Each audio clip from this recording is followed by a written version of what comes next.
today. From Ford Field in Detroit,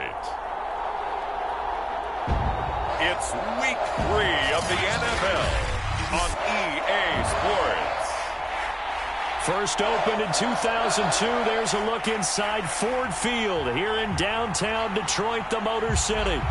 Today, it's Week 3, and we've got a good one in store between the Minnesota Vikings and the Detroit Lions. This taken in at the goal line. And he'll be brought down right on the chalk of the 20. So here are the Lions now coming out for their opening drive. And they'll be led out by their mobile quarterback, standing 6'4", it's Colin Kaepernick. If you just break it down in individual terms, he played really well last week. 0 interceptions, 3 touchdown passes. Not a whole lot more he could have done to win that game. But you know something's funny, when we talked to him, all he focused on were throws he missed, other opportunities that didn't get done. Good sign of a leader. Great sign of a leader, because they didn't win, and that's all he cares about. And that's to Amon-Ra St. Brown. And he'll go down at the 26 following a gain of 6. These are his numbers from last week's contest. 8 catches, 82 yards. And I'd certainly expect them to use him quite a bit, because he runs excellent routes, has good hands, and knows how to get open. Second down at 4.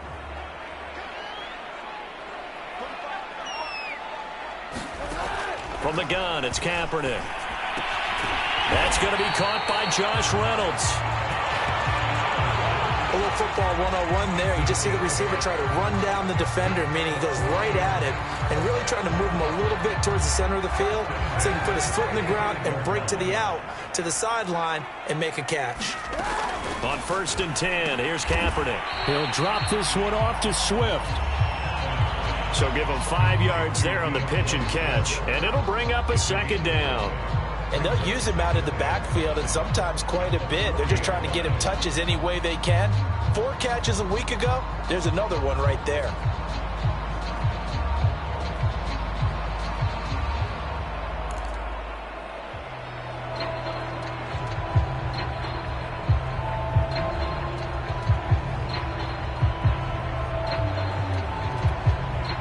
Ball at the 40 here for 2nd and 5.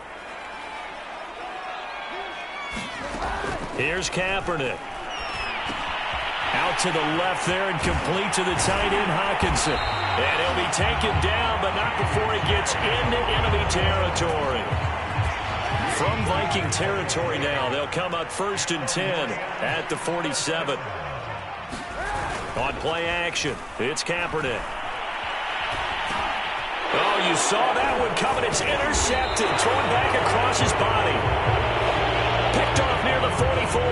And the Vikings are going to take possession of the football as they force the turnover on the opening drive. So here's the Viking offense making their way out. And out will come the leader of this offense, and that, of course, is their signal caller. And the numbers were not pretty. I mean, they don't look right. When you throw 2 interceptions, no touchdown passes, there's no way to really make that work. But I thought there were a lot of positives in watching his game tape. I think he's close to putting out a good performance. Let's see if he can flip those numbers around in this game. And, of course, rally his team to a win. And the throw left sideline here is caught, but they'll rule it incomplete. Couldn't keep his feet in. 2nd down.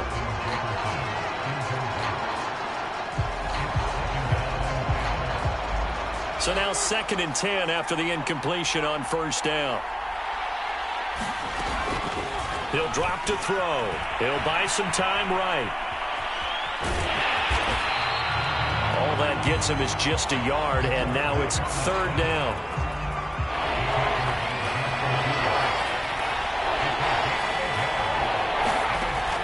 They'll look to throw here. They're going for Jefferson downfield. And a flag comes in as that one falls incomplete. Well, let's see who this is on.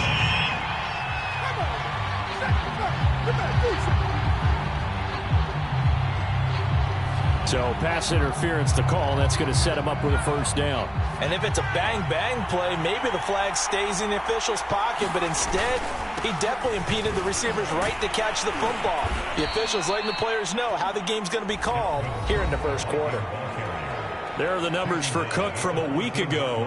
23 carries, 132 yards, and a touchdown. They look like a team that really emphasized the running game in the offseason. They were going to build around it. Didn't matter if they were going to run gap scheme, power scheme, whatever. They've got a runner who finds yardage if you give him just a little bit of space. 2nd and 6. And that nearly an interception here on this opening drive, but he gets a reprieve. It's 3rd down. On 3rd down, he'll drop to throw. And a big loss here as he's taken down. The defense rising to the challenge and setting him back on the sack.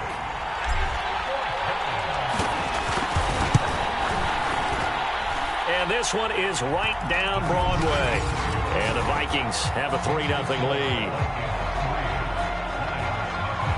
They were probably hoping to get him a little bit closer for a shorter field goal, but he was able to get it done from deep. Nice little tester for him to begin things, huh? I think he was open for a little bit more of a chip shot. Instead, they made him stretch it out a little bit, but he's got to feel great now that he put it through the pipes. The return man down to a knee, and this will come out to the 25-yard line. Now Colin Kaepernick in the offense heading back out onto the field. He'll look to shake off the interception on the opening drive. He should at least be comforted that it resulted in 3, not 6. And if I were him, I would be the guy all the way out on the field greeting my defense down, saying thanks a lot. You held them to a field goal after I turned it over. That's a big defensive stand for them. He needs to go out now and make up for what he did on the first drive. And he'll work this forward for about 3 at 2nd down. Well, that's just a pile of bodies there, and that's when you kind of find out who's a tough guy, right? Who can stand up and make a play. It was only a 3-yard run, but for both sides, they had to walk away from that feeling like, okay, I can stand up when the going gets tough in here. He'll be tackled shy of the 35. Shifty footwork gets him a little extra on the play. That's good. The completion there for 7 yards, and that is going to set up a 3rd and 1. To throw, Kaepernick. This pass complete to Reynolds. And he'll be brought down with the 1st down and a late flag here, too. And he may get a few more tacked on for good measure. So they'll take the yardage and tack on 15 more for the face mask. Talk about a play that absolutely costs you in the end. Just trying to do your job, right? Trying to get him on the ground. Next thing you know, march off another 15 against your squad. Now it's 1st and 10. A big mistake, especially when you factor in the personal foul yardage. To throw is Kaepernick. Over the middle, complete. It's Nelson. And he's going to get this inside the 30. As a passer, you're always trying to find that open window to throw the ball downfield. How about this one? Right in the middle of the field, right in the heart of a defense.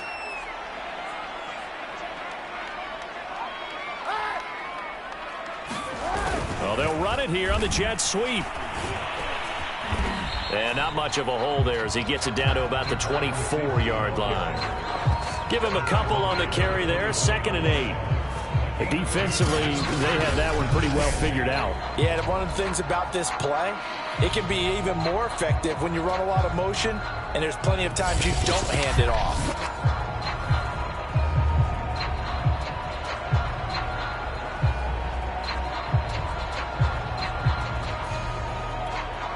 Second and 8.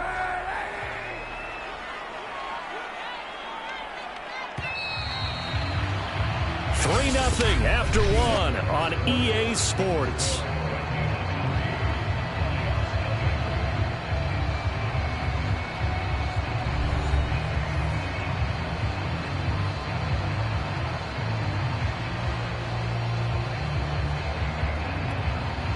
Eight yards to go on 2nd down.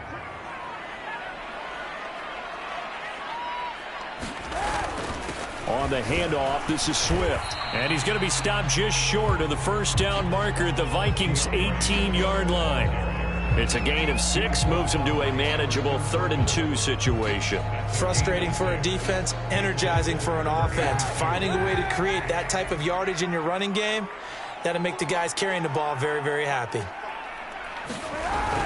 They'll try and run here with Swift. And he picks up the first down yardage as he takes it down to the 16. 3rd and 2, right? So this is a situation where low man has got to win at the line of scrimmage, but it's not just the low man winning.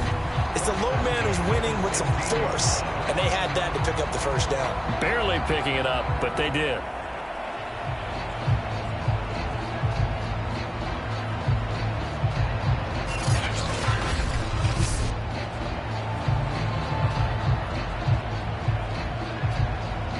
So the ball down to the 16 here for 1st and 10. Now they'll throw with Kaepernick. And this one taken in by Cephas. And he's going to be brought down just shy of the 5 at the 6. And that's good for a pickup of 10 yards. And it'll be 2nd and very short. Here's a handoff to Swift. And he will fight his way into the end zone for a touchdown. DeAndre Swift, his 2nd touchdown on the season. And the Lions have taken the lead. In as many coaches' meetings as we sit in, we hear the word finish all the time, don't we? And on that play, the back actually finished getting into the end zone, breaking the last tackle. Tried to wrap up, tried to use the proper technique, just wasn't able to get it done.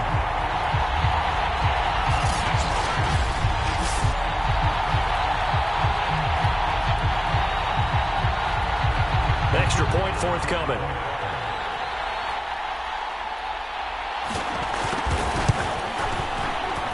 And this is up and good to make it 7-3. So that drive in total 8 plays. And it's capped off by a touchdown run of 6 yards.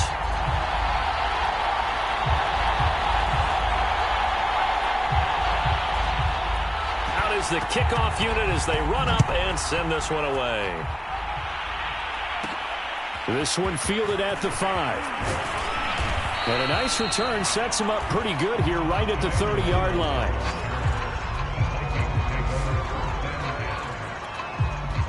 Here are the Vikings now to start their next drive. Now, early on, you know, Charles, every game could be called a measuring stick game. But I think when it comes within your division like this, it's a measuring stick game with a little extra intrigue. I would agree with that totally because all division games have a little extra to them. But I like where this game is situated because at this stage of the season, it has that little extra juice. But at the same time, it's not a make or break if this were, let's say, week 15, 16, somewhere in that neighborhood.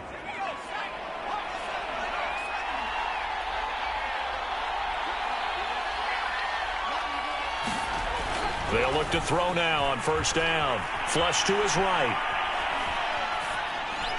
And he wisely will throw that one away. To this point, I've been impressed with the work defensively. They have not allowed a lot of receivers to run free. And there's another example, another incompletion. On 2nd down, Cook. And he'll get this up past the 45 to the 47. They get 6. That'll leave them with 3rd and 4.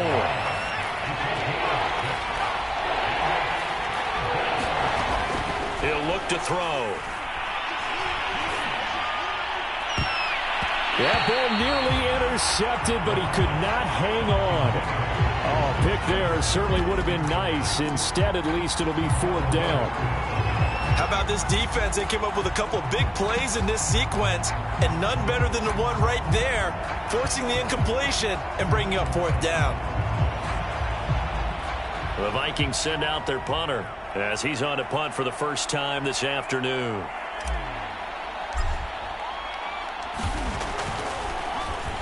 Only 2 punts for him last week in the loss as he gets this one away. This is taken around the 12.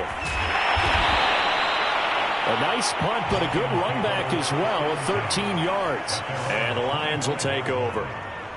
So here are the Lions to take over. They're trying to get back on track. They had the loss last week to the Dallas Cowboys. The good news, they've got the lead right now.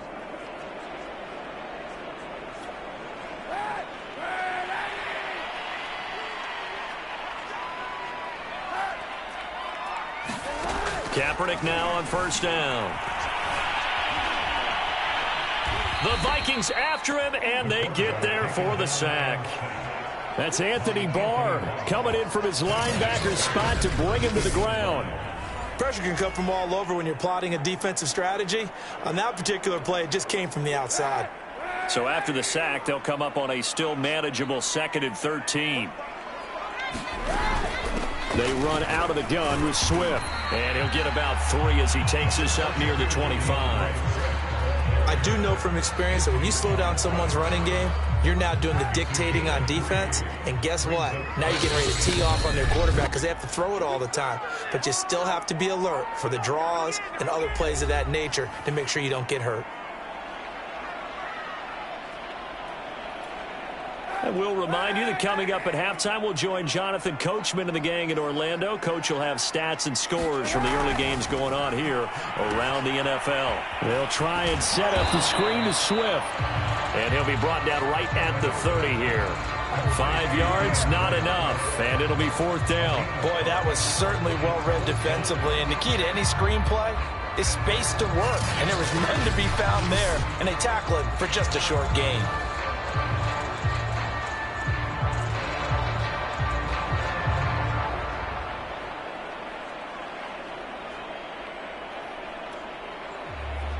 Here comes the Lions punter now, as he'll come on to kick this one away.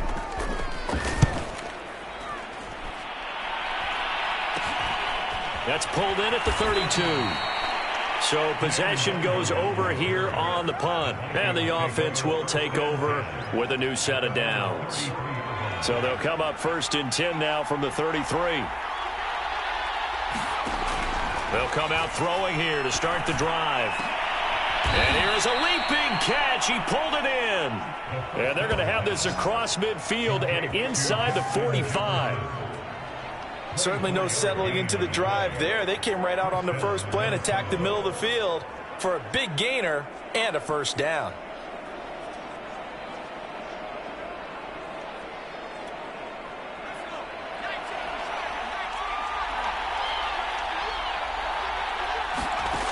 Now on 1st down, he'll drop to throw it. Oh, going for Jefferson downfield. And that is caught one-handed. Oh, my, he pulled it in. A big connection on that one. 33 yards. With that grab, he now sits at 200 for his career, and maybe more importantly, a 1st down. They'll set up a throw. Sliding out of the pocket. Throw right side, taken in by Godwin. Now whistles and a timeout with 3 seconds left in the 1st half. So 3 seconds here remain in the half. On is the field goal unit to see about getting 3 points. From the right hash, and this one just a chippy. And his kick here is good. So we've reached halftime here in Detroit with the Lions out on top. As we send you down to Orlando, where Jonathan Coachman has our EA Sports halftime report. Coach. Okay, Brandon, thanks very much. Time to give you folks at home a look around the NFL on this first official weekend of fall. So let's get to it. We'll get started down at Hard Rock Stadium in Miami. And that one so far deadlocked at 17 in the 2nd quarter.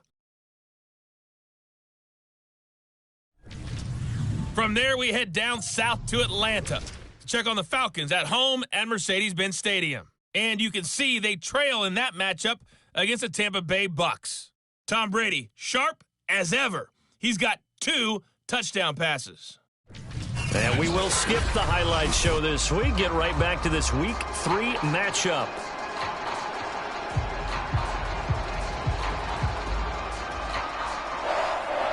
The Vikings set to receive the 2nd half kickoff, and they trail it here as we resume play. This one fielded at the 5. And he's up past the 20 to the 22-yard line.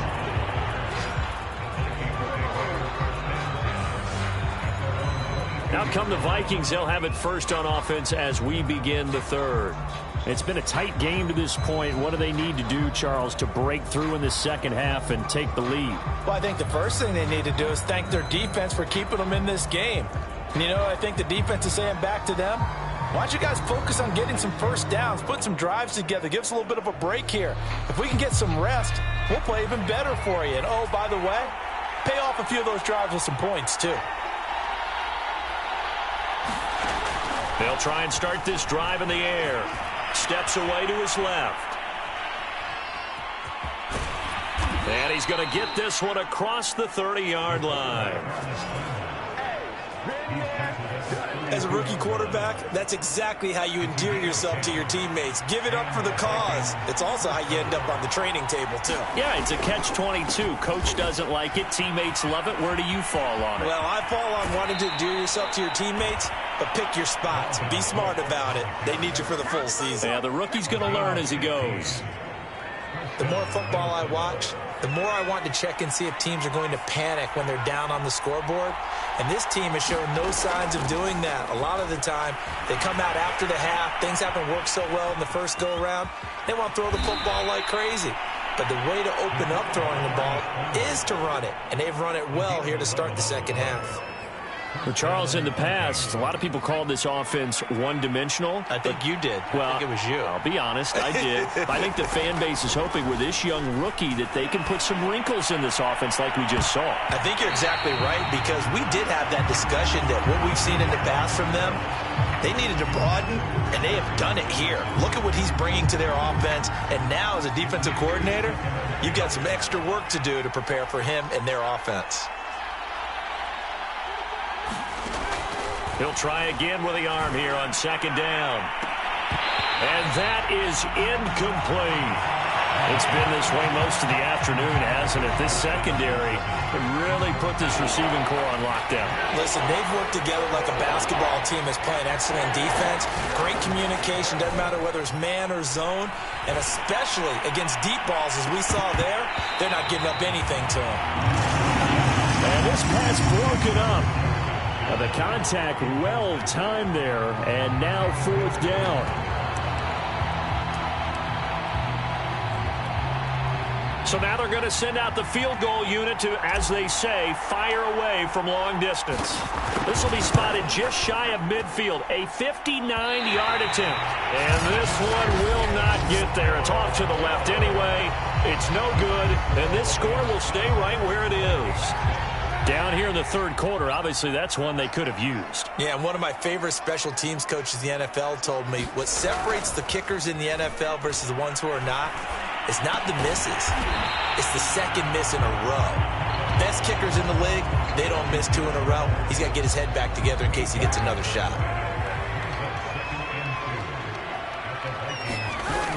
On second down, Swift. And he'll get it down on the play to the 37.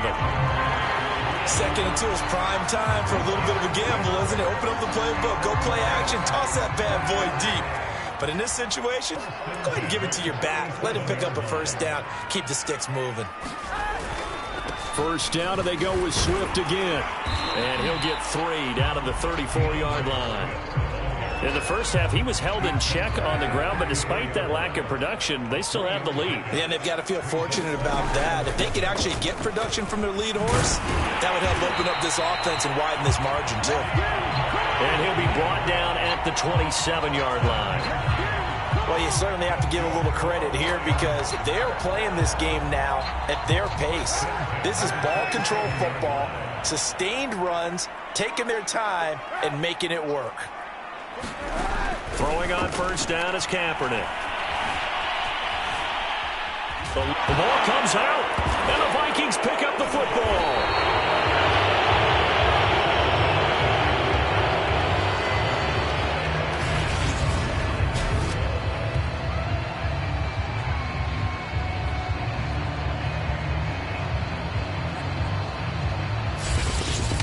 And now out comes Minnesota.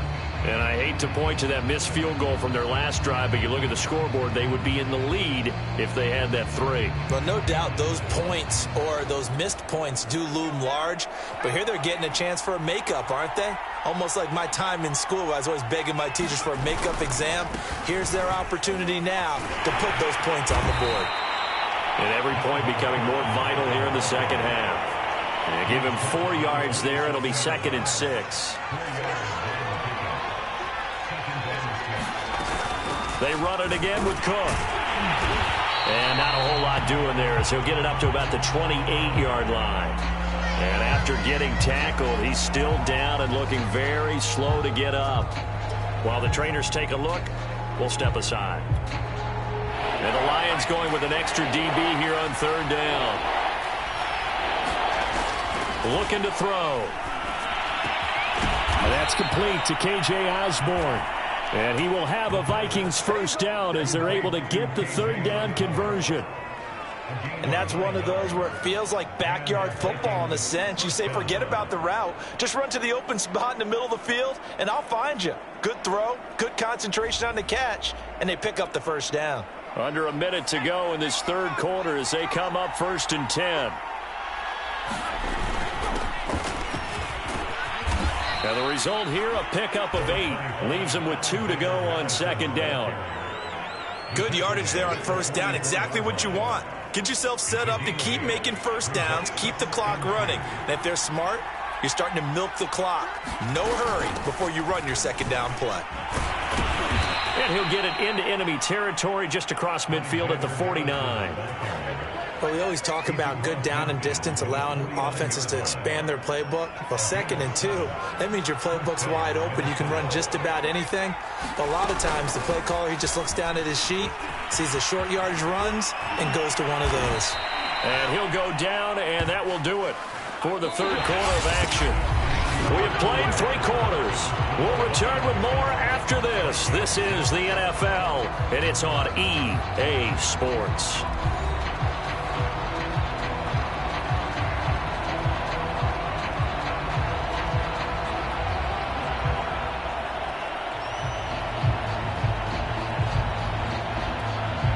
From the 32 now, here's 1st and 10.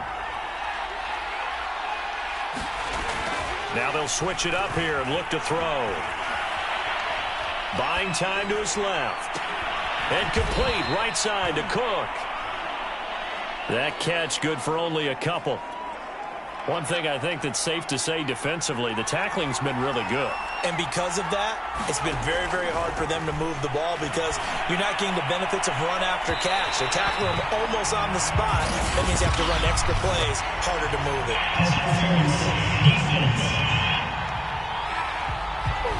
So the pass incomplete in the end zone, but contact and pass interference. And now where does the ball get placed? Yeah, at the 1-yard line. 1-yard line. They gave up excellent real estate on that one. That's going to work really, really well for the guys who threw it. Toward the end zone, but that's going to wind up incomplete. 3 red zone trips have yielded just 2 field goals for them to this point, so they'll be searching for something more on 2nd and goal here. Cook is not going to get in. In fact, he'll lose a couple of yards back to the 3. A second down play results in a loss of 2 yards. I think it's pretty evident. We can say what a difference a week makes. Last week, he ran pretty much wild, didn't he? Did pretty much what he wanted to do. But this one, they stopped him cold. That, to me, that's good scouting and even better execution. Yeah, and they stopped him behind the line right there. They obviously watched the tape a few times and made some adjustments.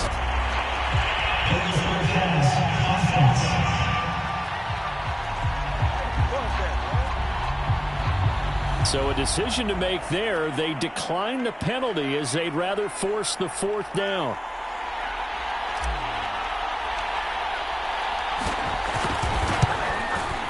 And his kick is right there. It's good. And they jump back in front here. It's 9-7. So the drive here ends with a field goal. It does give them the lead, but this one's still certainly a long ways from over. It definitely puts a lot of pressure on your defense to hold the lead, right? They're happy to have it and happy to be out there trying to do so. But I know as a former player, in the back of their mind, they're thinking, why don't you score the touchdown and seal this thing? And there will not be a return here. It's a touchback, and it'll come out to the 25-yard line. So here come the Lions now. And they really need to forget about their last time out, the turnover that led to a field goal. So now they try to regroup. Trailing in the final quarter. Obviously, they'd love a touchdown, but 3 would suffice. Kaepernick now on first down. Pass incomplete, but the flag in the backfield, and this might be a roughing call.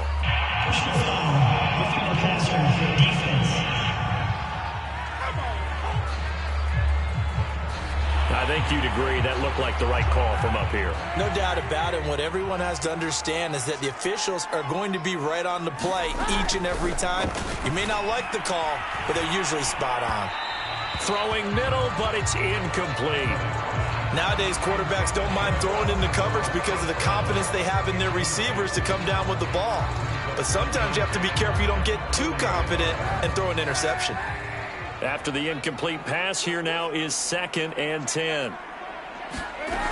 Working from the gun, it's Kaepernick. That's into a crowd and intercepted. Xavier Woods with a pick. And the Vikings will take over possession here up at the 44. Scoring has really been at a premium. And, Charles, you got to tip your cap to this defense coming in here. Their offense, too, but this whole team coming in here on the road, getting a hard-fought win. I think the way that they're finishing this one up, an exclamation point on a terrific game. As you noted, hard for them to put points on the board, and they hold them down one more time and finalize things. They'll come out throwing here on 1st down. Oh, going for Jefferson downfield. Got a man, it's caught inside the 10. A big play there for Minnesota.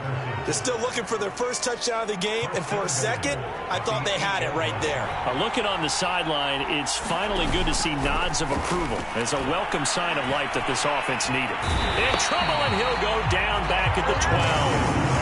It's a loss of 4, and now it's 2nd and goal.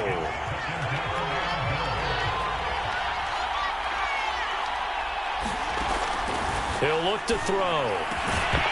To the goal line, but it's incomplete. That was a touchdown if he could have hung on. Instead, it was a well-timed collision to jar that one free. He was trying to find Justin Jefferson there, but now it's 3rd and goal. And that's going to be incomplete. The coverage too good there. The contact popped the ball free, and it's 4th down. And his kick is good. And that will push the lead up to 12-7. So they get to 3, but you wonder now, is that going to be enough? Excellent question, because when I look at the smiles on that side of the field, they're a little tight, aren't they? If they had scored a touchdown there, those would be big half-moon grins right now because they'd feel a whole lot better about their position. And a touchdown in the other direction, all of a sudden they're down. And able to get this across the 20, but not much further as he's dropped it to 23-yard line.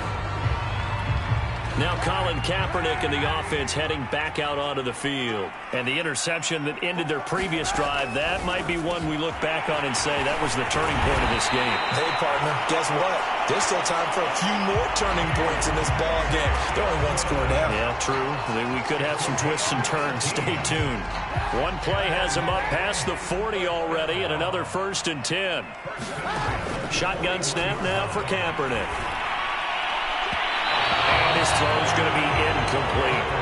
From the snap, he certainly looked like he knew where he wanted to go with the ball, but surprise, that guy was covered. So that took his attention elsewhere to no avail. Kaepernick again here on 2nd and 10. This one caught. It's the tight end, Hockenson. Touchdown, Detroit. T.J. Hockenson. His 2nd touchdown on the season. And the Lions are going to jump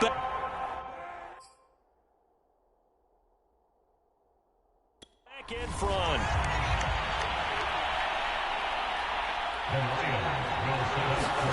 Kaepernick looking to throw for it. And he's got it. So the 2-point conversion is good, and they add on to their 4th quarter lead. So they make the decision. They want a 3-point lead versus a 2-point lead, and they got it. Yeah, at this stage of the game, it seems like the exact right thing to do. Put a little pressure on your defense, but the biggest thing now is you're making the other team chase you. And they'll start this drive just across the 30. Pretty nice work on the return. Here are the Vikings now to start their next drive. And last time they got 3 points, but it was a chip shot field goal. And when you go to the sideline after a chip shot field goal, maybe the offense not too happy. It's a balancing act, isn't it? Because you're exactly right. They're none too pleased that they didn't punch it in for 6 points. But they also have to remember they did put points on the board. 3 points is 3 points. And in this league, you take points when you can get them. Not easily done. 3 points separating these two sides with 2 minutes left to go in the 4th. So the Vikings in possession of the football as we get you reset. They come up on a second down now in a game that looks like it's going to go down to the wire. Oh, and that nearly ended it. That should have been intercepted, but he cannot corral it, and that is a lifeline there with third down coming up. Back to throw. Open man has got it. It's complete. And he takes this one down almost all the way to the 30. And this is obviously a spot where you lean on your stars. Get the ball to them in open space and let them do what they do. He'll look to throw. He'll dump this off to Cook. And he is out of bounds inside the 30. Second down at 5. Back to throw. Complete. Jefferson the target. And he is out of bounds right around the 10-yard line. Well, they got the yardage they needed there, picked up the first down, got out of bounds. How about the urgency that they have, as well as they understand where they are on the field? He's back to throw. That is caught at the 7-yard line. 3 yards the gain there, second down. Gosh, given the time in the short game, would he have been better off just dropping that? Yeah, when you look at the clock, you think so, but it's hard to get a receiver to drop a football. They're trained to catch everything. And he's got it. 5 yards that time on the completion, and now it's third and goal. It drives some people crazy to see those short throws underneath. They've got to find a way to gash the defense downfield. A lot of tired bodies on that field, but this is a big play. And this is caught. Touchdown. And they've taken the lead here in the final minute. And now remember, all touchdowns are reviewed, and in a tight game like this.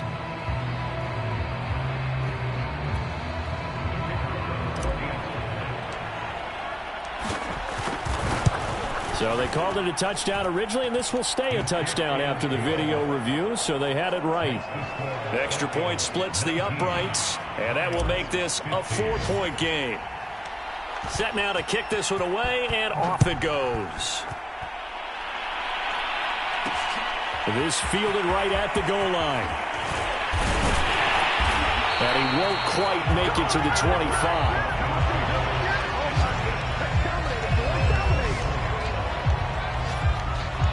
The Lions offense ready to kick off their next drive.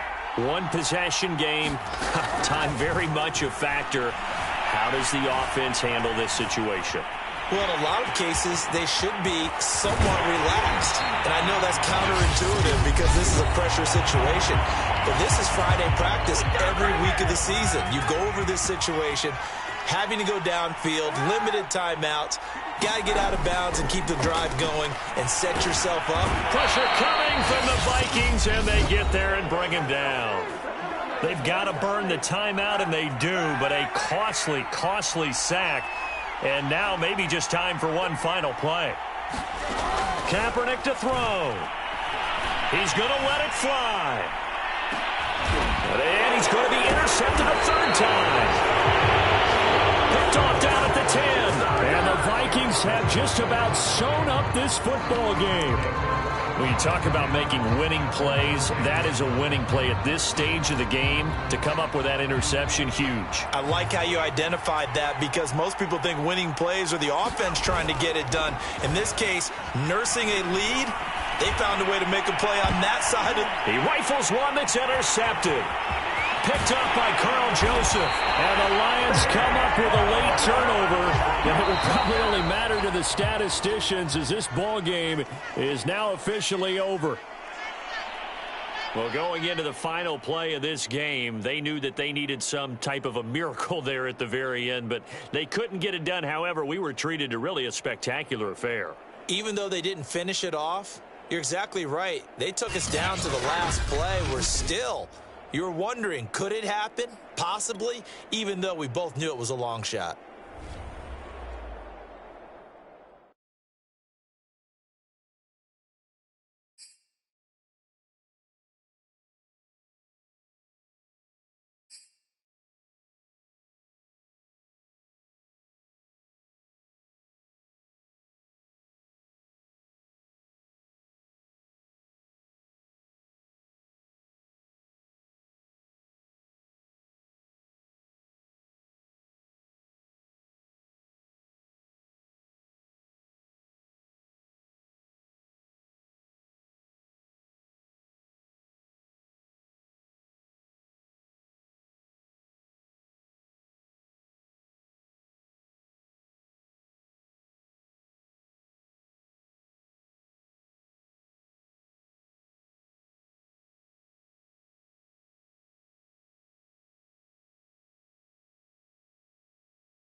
Tonight, from U.S. Bank Stadium in Minneapolis, it's time for Monday Night Football on EA Sports. And no run back here, so they'll bring it out to the 25.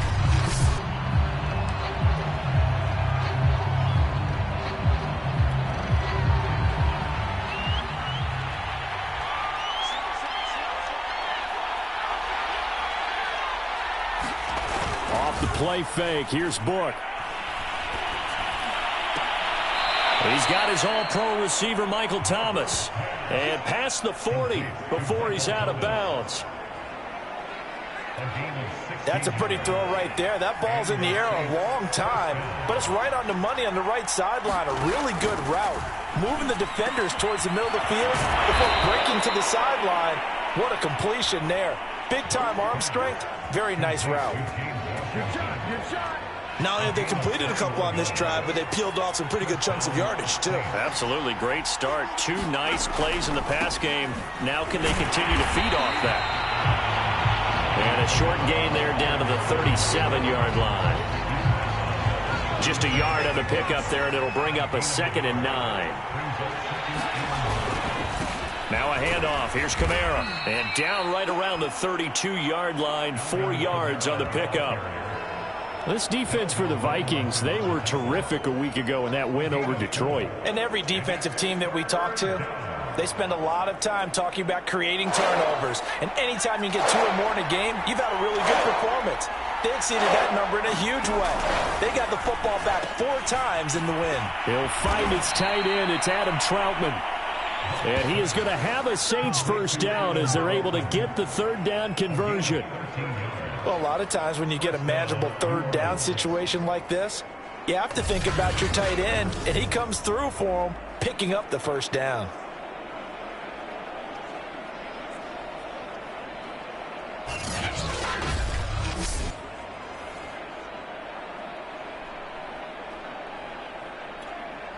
So here's a 1st and 10 now, down inside the 20. They'll run out of the gun with Kamara. And just a couple yards there down to the 17. But that call makes sense because on this drive, and once again they show passing formation, showing the shotgun. Then they ran out of it. That's a nice play by them defensively, though, to hold it to a short. 2nd down. And not able to break away this time as they're going to stop him right around the line of scrimmage. A yard in the wrong direction makes 3rd down tougher. 3rd down and 9. Nice play right there. This defense continues to play him here in the first half. Yeah, we know. You know better than I. He has the ability to take over a game. So what do? Yeah, I think you have to make sure that you bottle him in at varying levels. Because if you crowd everyone to the line of scrimmage, if he breaks through, it's nothing but and this pass broken up. Excellent coverage there on 3rd down, as that was not an easy one to hold on to. Brandon, we saw these defenders flying to the football in their win last week, and nothing has changed. They're still moving around quickly and forcing incompletions.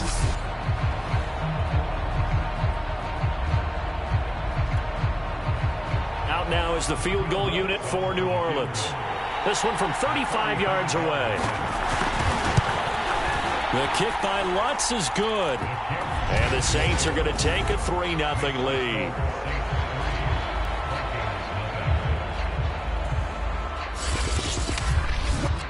So the opening drive does yield points, maybe not the 7 they wanted, but they'll take the 3.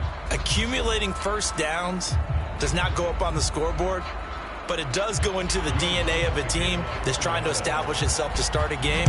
That has to feel pretty good for them. They'll take the 3. Yeah, they had 3 first downs and 3 points. Kene Nwangwu now out of his end zone.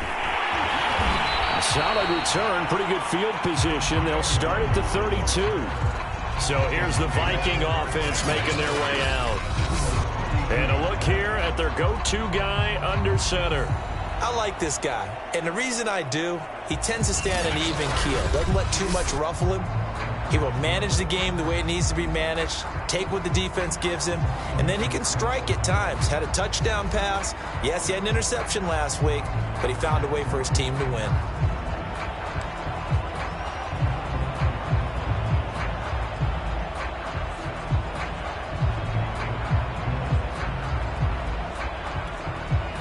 From the 32 now, here's 1st and 10.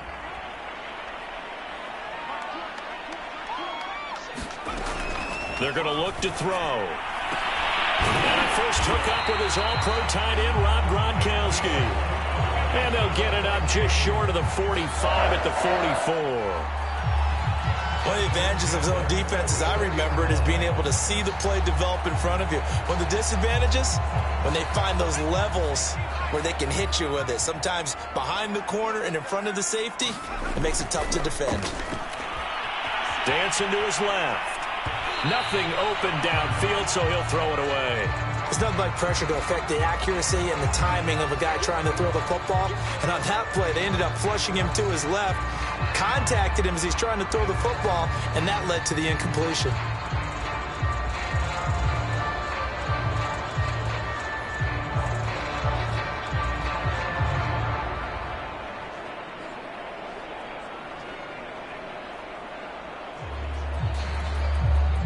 So after the incompletion on first, now 2nd and 10.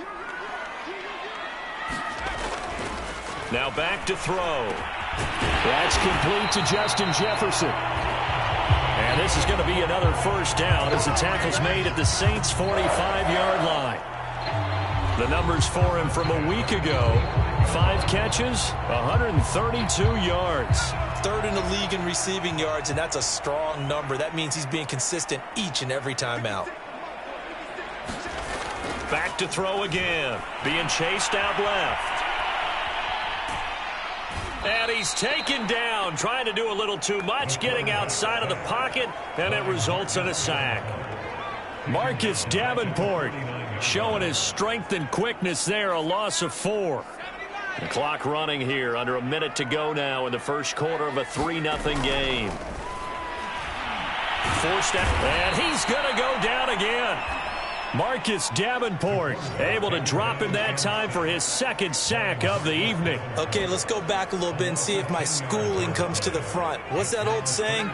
Those who forget the lessons of history are doomed to repeat them. That's the same guy who's gotten back-to-back sacks. I think a double team may be in order. Oh, a leap, and he will make the catch. And this is going to be another first down as the tackle's made at the Saints' 32-yard line. Those are the kinds of plays right there that show you why he's the number 3 man in the NFL in terms of receiving yards. Also tells you there's a full combination of what he's got going in his game. You name it, from route running to catching the football. That's why he's able to produce those types of numbers.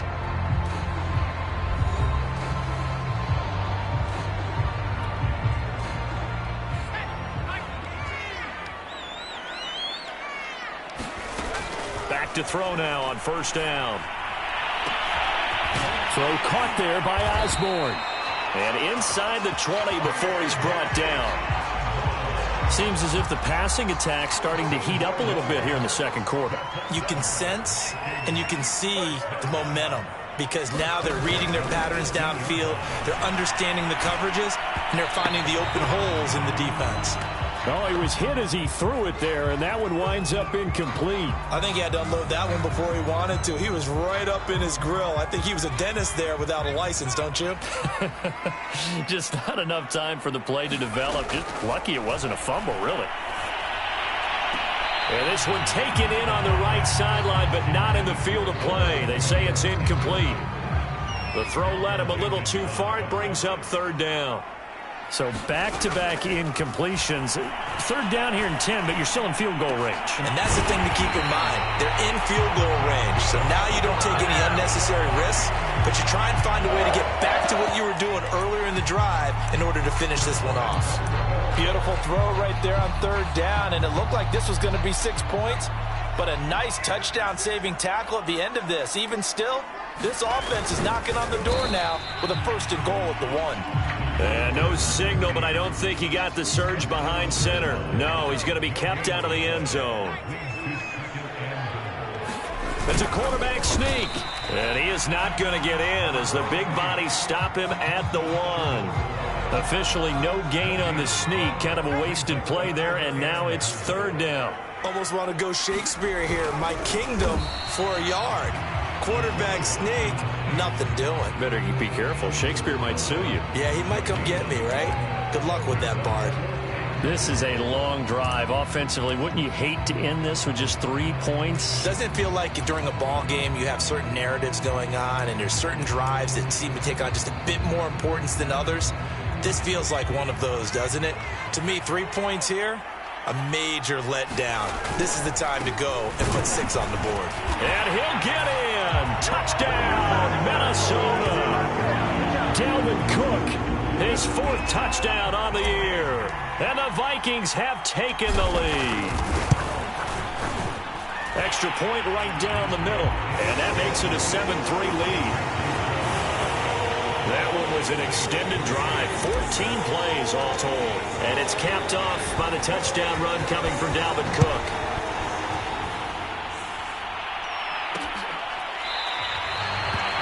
And he'll just sit on this one as their drive will start at the 25. New Orleans Saints, they get ready to set up shop for their 2nd drive. And last time able to get 3. It's not what they wanted. They wanted 6, but they got at least something. They mustered something out of the drive. They'll take it. I like the way you've described it. Not ideal, but they'll take it. Anything to put some points on the board. But this time on offense, they don't even want to see the field goal kicker trot on the field. They want that ball in the end zone. Yeah, they'll be going for 6. And he's going to have to eat this one as down he goes. Now whistles and a timeout. Looks like we've got a Viking slow to get up. We'll check on his status when we get back.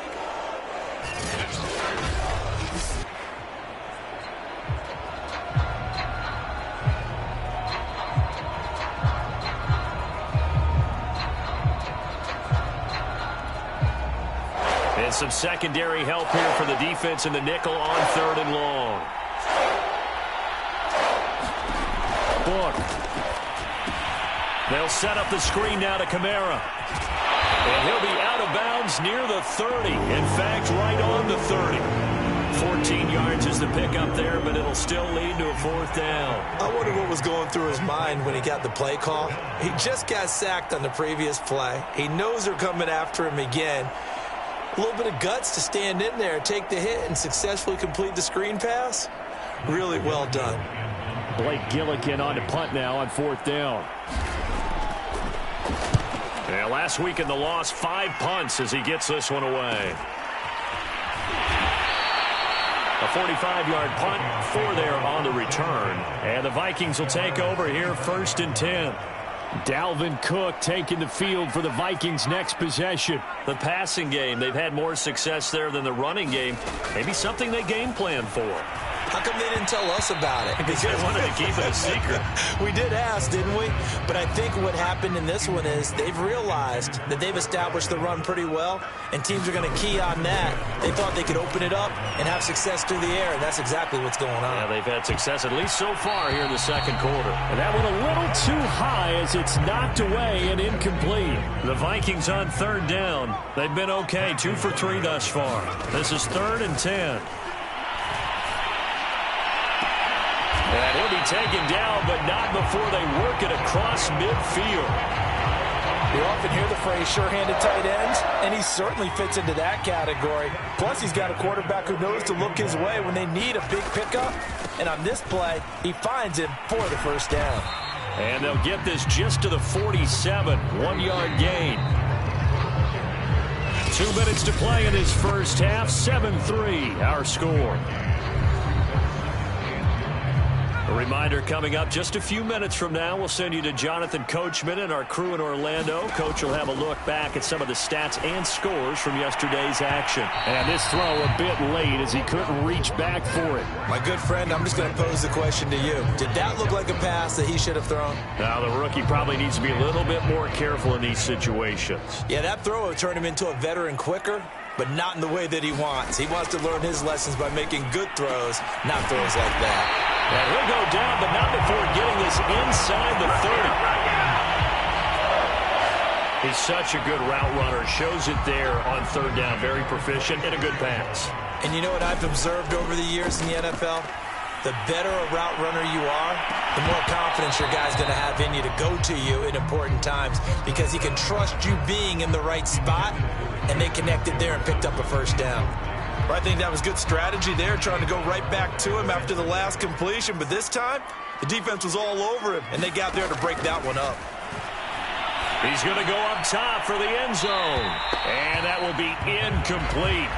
Trying to dial up the long one way out there, but it'll be third down. This offense was on the move. Now 2 straight incompletions have them looking at 3rd and 10. And this pass broken up. The contact well timed there, and now 4th down.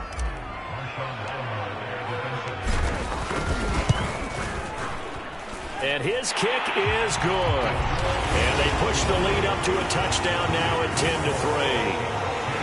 So a nice kick there as they add 3 to the lead.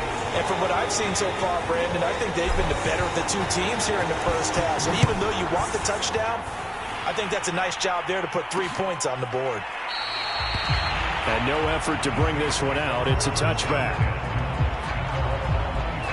The Saints coming out now to take the field. It was still more than a minute to go in the half. Time to try to mount a drive. And I would think that they would have to. This is today's NFL. You got to push it whenever you get an opportunity. You can never have enough points with the high-powered offenses that you face. And analytics will tell you, try and score when given the opportunity. Partner, as a quarterback, sometimes you just got to know when the clock has gone off in your head, it's time to go. Tuck it and get all you can. Book now to throw on 1st down. And that is knocked away in the middle of the field and incomplete. And that's a nice job there because you got to play the ball, not the man when in coverage. That'll keep you away from a lot of needless penalties, and he's able to knock that one away. Here's 2nd and 10.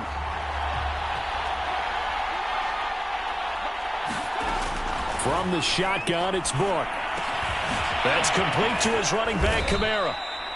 And this is going to turn into another 1st down as the tackle is made at the Vikings 42.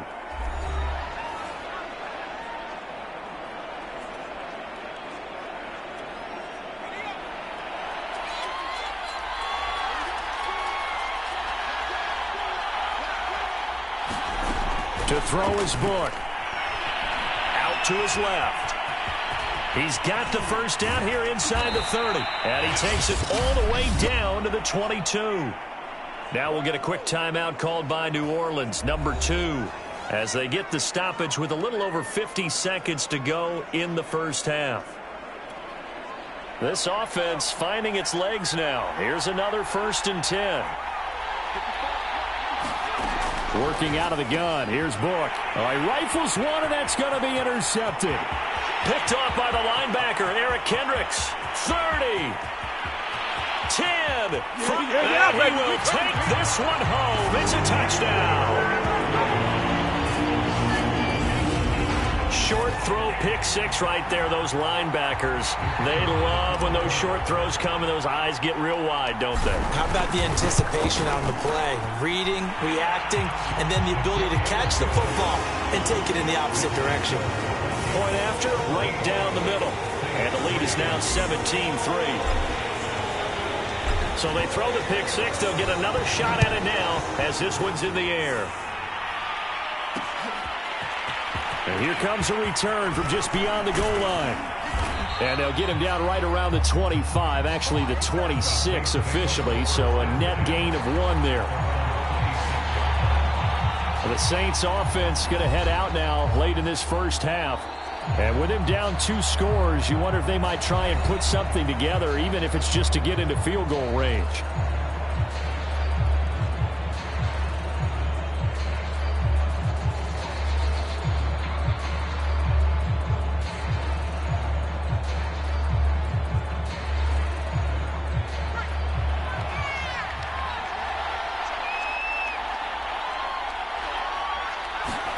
After the pick 6, they go right back to the air. Over the middle, and it's incomplete. This defense has been very disruptive early on. There's another one to go awry. Seems to be the front and the back end. Pass rush, they've been able to get home, and they're taking the ball away in coverage as well. I love how you put it together. The front and back working in sync, only way to play good defense. And he's able to get out to the 32, brought down there. 5 yards, now it's 3rd and 5. Now hold everything here. We're going to get a timeout by the offense, as it'll come with 15 seconds to play in the first half.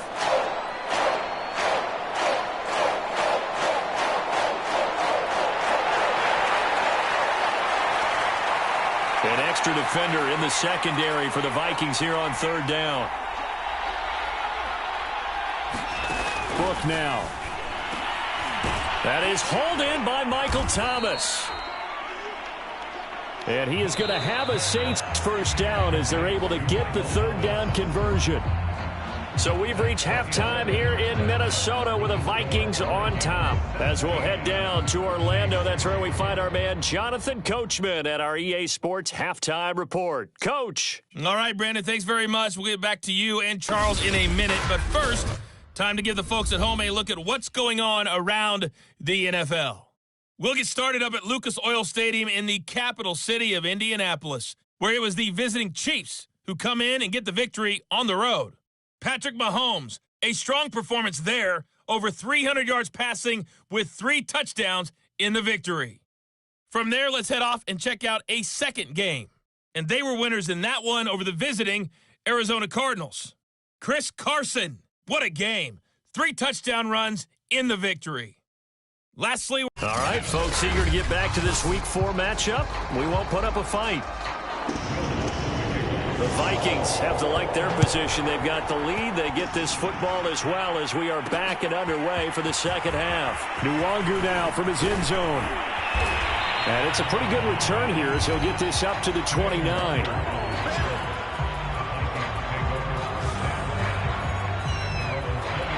The Minnesota offense about ready to get this next drive underway.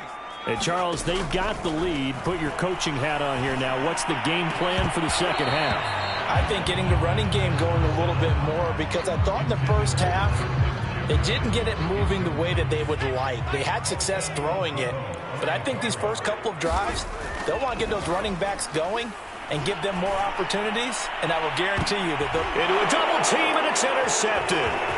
Chauncey Gardner-Johnson with a pick. And a big return will get him all the way down to the 35.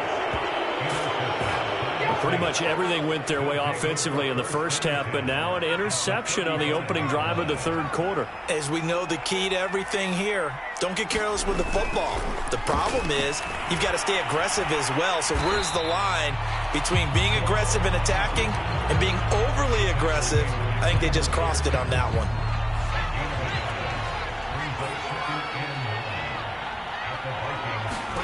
Looking to second down. And that falls to the ground, incomplete. A nice job of bodying him up defensively, and now it brings up 3rd down. Now Book. And this pass broken up. Excellent coverage there on 3rd down, as that was not an easy one to hold on to. And for the second time tonight, his field goal unit comes out here. On the right hash, officially, this will be a 51-yard attempt. And Lutz's kick is good. And a second field goal here gets him back within 11 now. It's 17-6.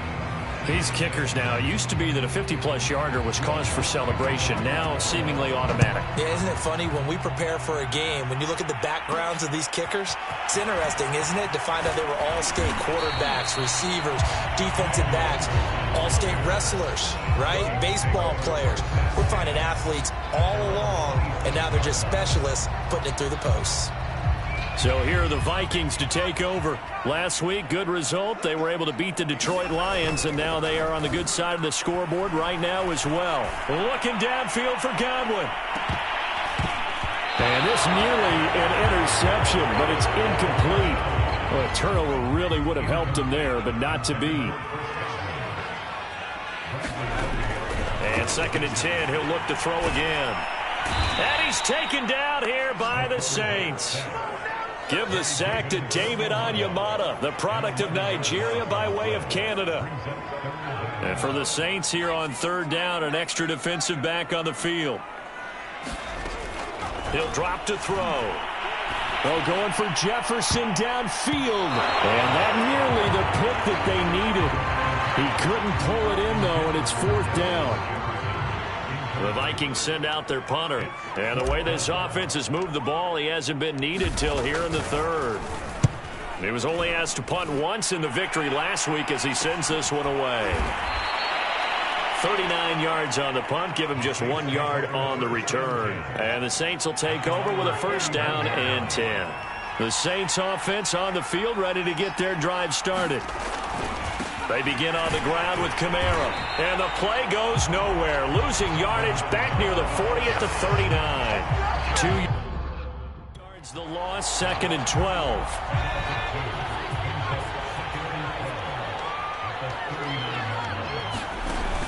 They'll drop to throw. Throw left side complete to Troutman. And they'll get 9 there as that sets them up better for third down. Let's not quibble about the gain there on second down. That was a positive play because that was a take-what-you-can-get situation. Got out to the tight end. Now gives him a much better opportunity to convert on third down. Look from the gun on third down. And off the deflection, it's caught.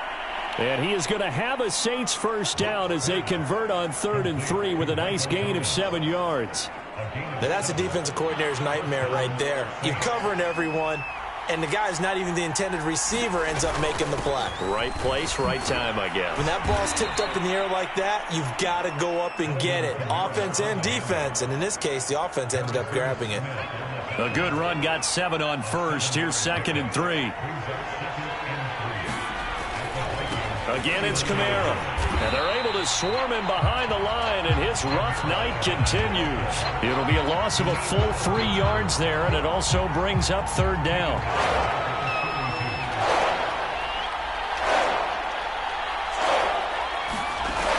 They'll set up a throw. And he'll find Washington. That's complete. Touchdown, New Orleans.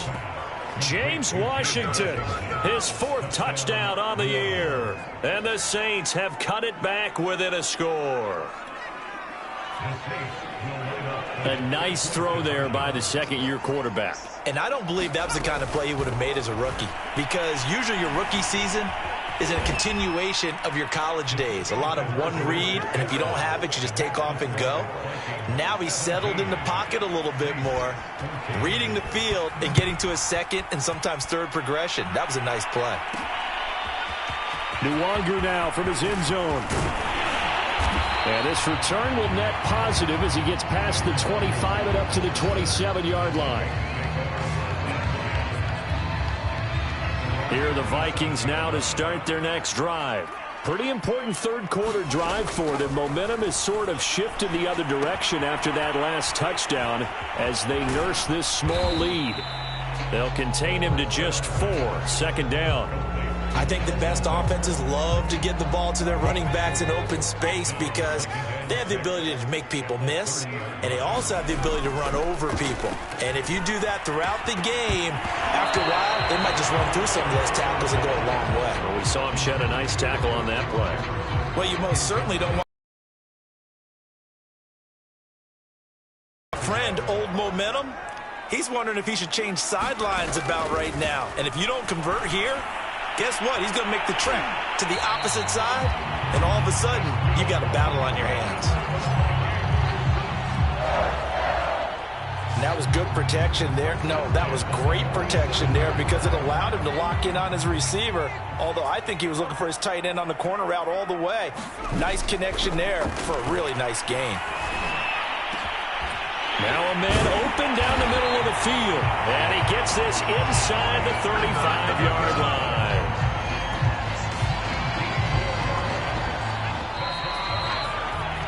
And that is going to do it for this third quarter of action. We'll return with more after this break. You're watching the NFL on EA Sports. They'll stick with the passing game as he looks to throw. He's going to let this go. Back of the end zone. They'll look to throw again. Well, that's complete. It's Chris Godwin. 9 yards, not quite enough, and they'll be left now with 3rd and 1.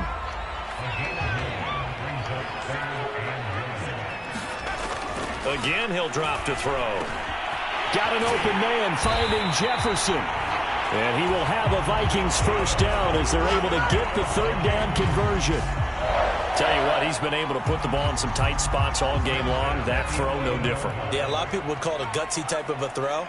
I think he looks at it as, I can do it, so it's not that big of a deal to me, and I'm going to keep it. And it's caught in the end zone for the Viking touchdown by Justin Jefferson. Justin Jefferson. His 3rd touchdown now on the year. And the Vikings are going to widen that advantage.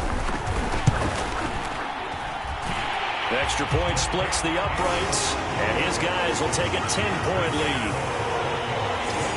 So that one, an 8-play drive. It spans 75 yards. And it all culminates in a touchdown for Minnesota. The kickoff team on the field now as they will send this one away. No run back here, down to a knee, and this drive will start at the 25. Back out onto the field now comes the New Orleans offense. And they're hoping to redo their efforts in the last drive when they got into the end zone. And just think of what it's like now on the sideline, because when you score a touchdown, you have to go over and look at the tablet and see what you did on the last drive.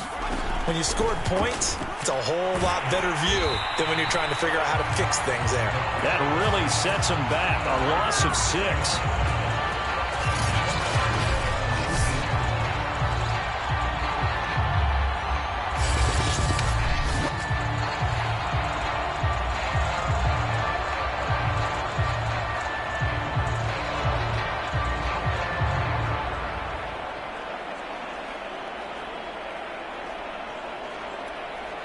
Second and 16.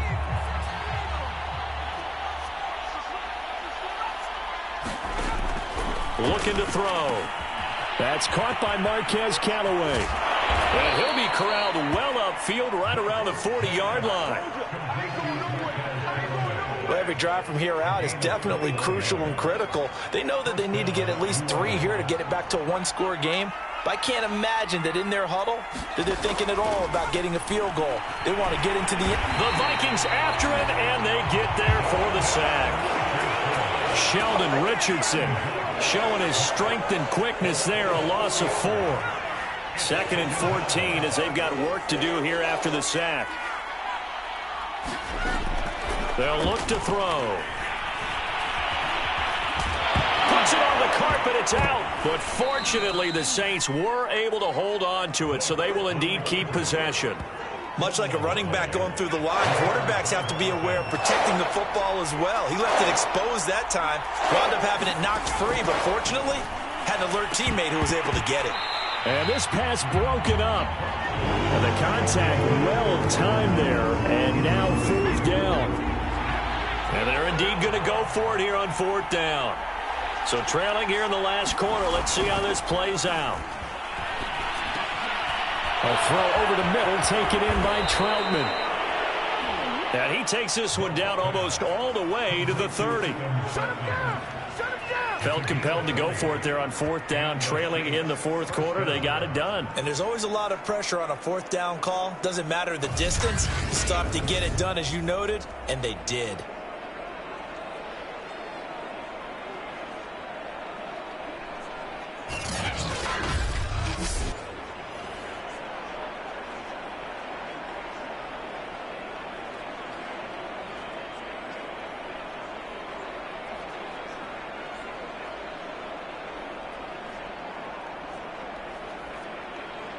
From Viking territory now, they'll come up 1st and 10 at the 32-yard line.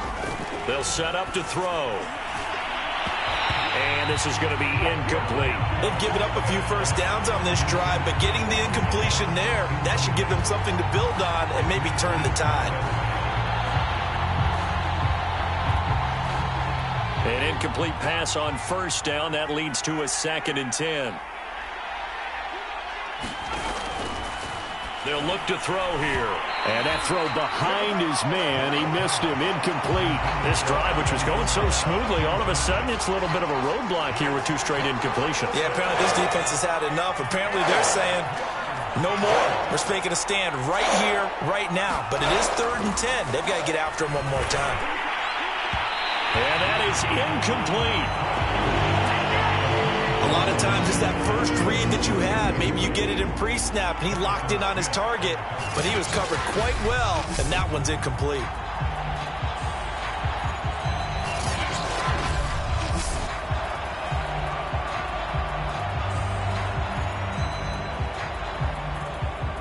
So on 4th down, out trots the kicker in a big spot here.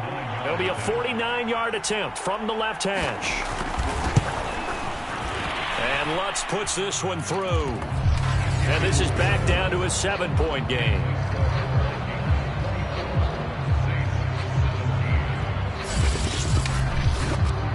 All right, so they needed 2 scores to get back in the game. The field goal there, maybe not exactly what they wanted, but the necessary first step. There's still time remaining, and there's enough time to get it done. They've got to get at the least a 3-and-out here to get the ball back, preferably a takeaway. And a nice return sets him up pretty good here right at the 30-yard line.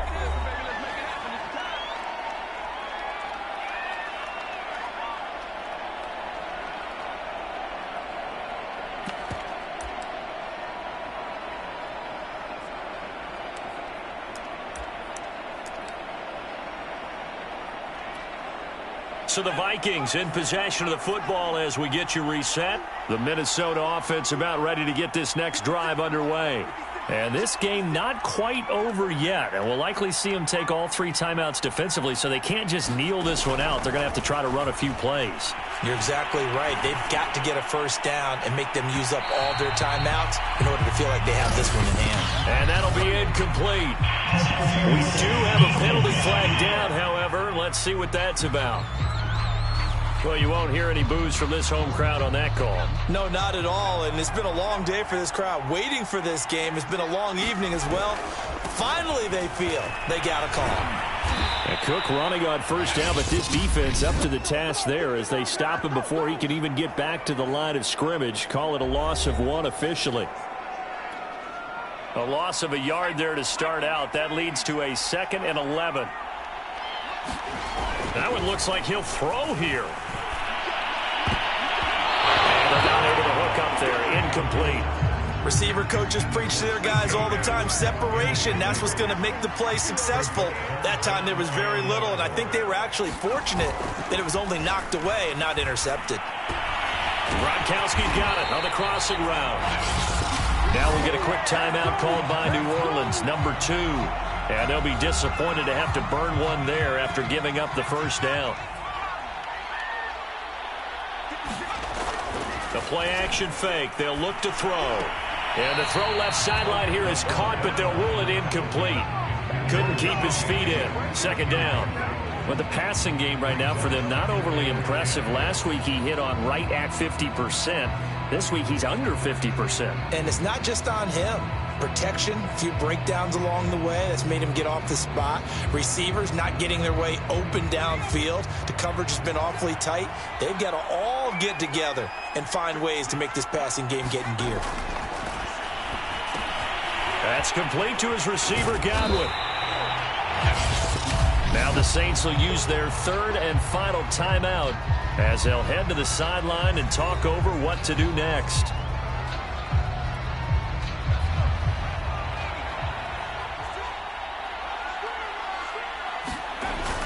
On 3rd and short, they'll try and pick it up through the air. That's to Cook out of the backfield.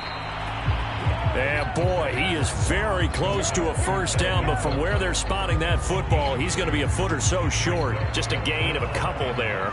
And that's going to make it 4th down. Well, it wasn't a big strike, but that completion put them in really great range. What do we have now, 4th and inches? Yeah, it's not more than a half a foot. You know what I would do here? You would always go for it. I'm one of those guys. Oh, man, that was some call right there. The game in the balance. They run for it on 4th down, and this has been the story all game long. They've been the ones that come up with the big plays when they've needed them. And that last one, that may have won them the football game. They'll go again from the 3 here on 2nd and goal. Back to throw here. And he takes a shot on the release as this will be incomplete. Well, Brandon, we see why it's a team game there, because there's a sigh of relief that they just released defensively. If he's able to get that one away, that's likely a touchdown. But instead, And this is caught. And that could seal it. It's a touchdown. They have to love seeing that from their young quarterback here in the 4th quarter, able to further that lead with a touchdown pass. He didn't go turtle, did he? And you know what I mean by that. I had an old coach used to say all the time, hey, when we have a lead late, don't just tuck in and try and ride it out. Go out and play and extend the lead. And that's what he did. Extra point right down the middle. And the lead now up to 14.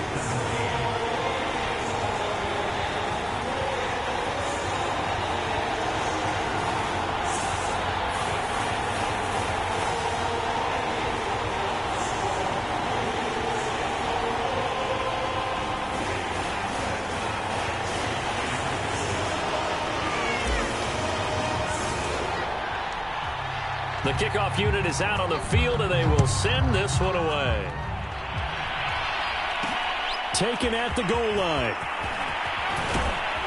And makes it across the 20 as his guys will set up shop at the 23-yard line. So all eyes on the Saints offense. Down on the scoreboard. And time, a huge factor. It's an extremely tall order in front of them, but they've got the ball with a first down.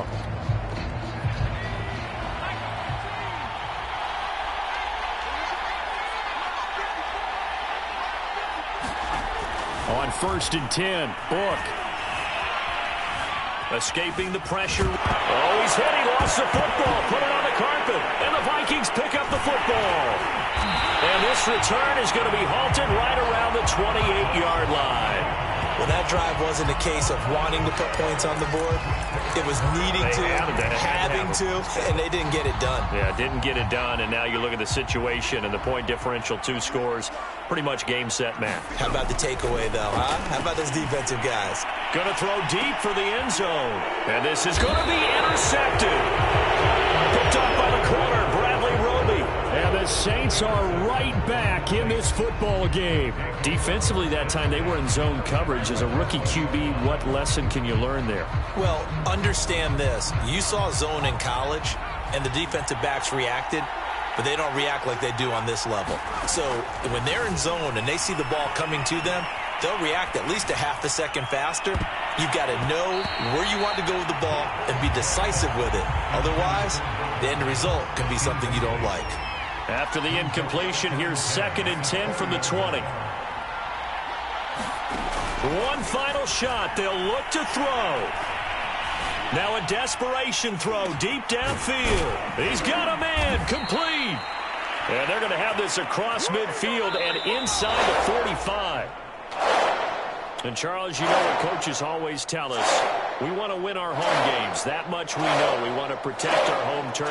They got that done in this one. Exactly right. When you start a season, everyone's goal. Win all your home games, split your road games, and you're likely going to be in the playoffs.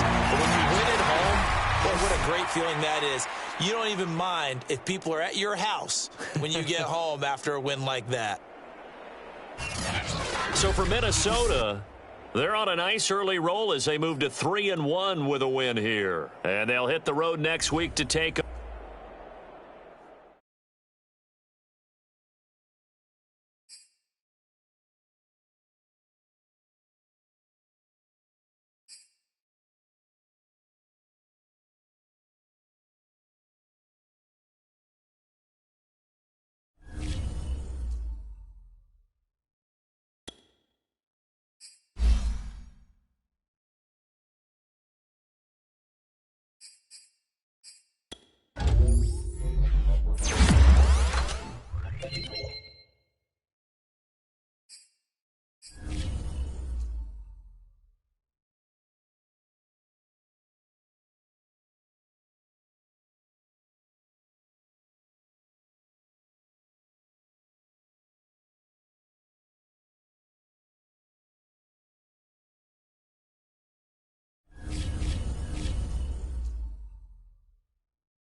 today. From Buffalo Bills Stadium in Orchard Park, New York. It's Week 5 of the NFL on EA Sports. And we are underway in Buffalo.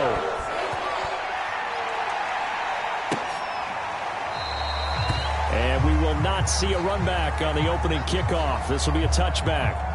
For the Buffalo offense coming out, and it is Josh Allen who is at the helm. And this is a game for grit, determination, and somehow finding a way not to panic. What a horrible start for them. I mean, they haven't won a game yet. So now, as a quarterback, you're not just talking to your team. You've got to demonstrate to them what they need to do to win. He's got to be the leader by how he plays. Quarterbacks love slant routes because the receivers are breaking right into their line of vision, and receivers love them as well because they're getting the ball on the move and able to catch it and try and get upfield and gain additional yardage. Nowhere to go that time. He maybe got a yard up to the 40. Now whistles and a timeout. Looks like we've got a Viking slow to get up. We'll check on his status when we return to Orchard Park.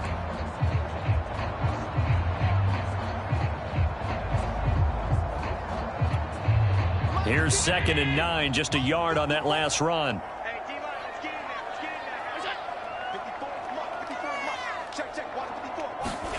To the air, Allen.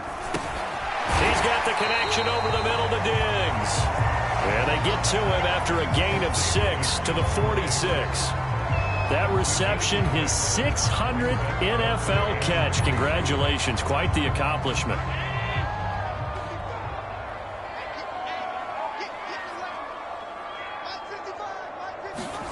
Allen going to try and throw on 3rd down. And he'll get this underneath to Singletary. And he is going to have a Bills 1st down as they're able to get the 3rd down conversion. Well, they've certainly done a nice job spreading the ball around on this drive. This time he gets it out to his back, and it's another nice play and another 1st down. They got the defense on their heels a little bit. They're reacting instead of being aggressive and making plays. From Viking territory now, they'll come up 1st and 10 at the 45-yard line. Allen going to give this one to Singletary. And he'll maneuver his way forward for about 4. 2nd and 6. This defense for the Vikings, they were very good last week in the win over New Orleans. Yeah, and what stood out to me on tape, the way they were flying to the football. So that tells me that they've got all their assignments down, and they're playing with extreme confidence. They'll fight forward for a couple down inside the 40. Just not a whole lot of room to operate there on that carry. No, not at all. They did a really nice job staying in their proper places and not allowing any lanes to open up.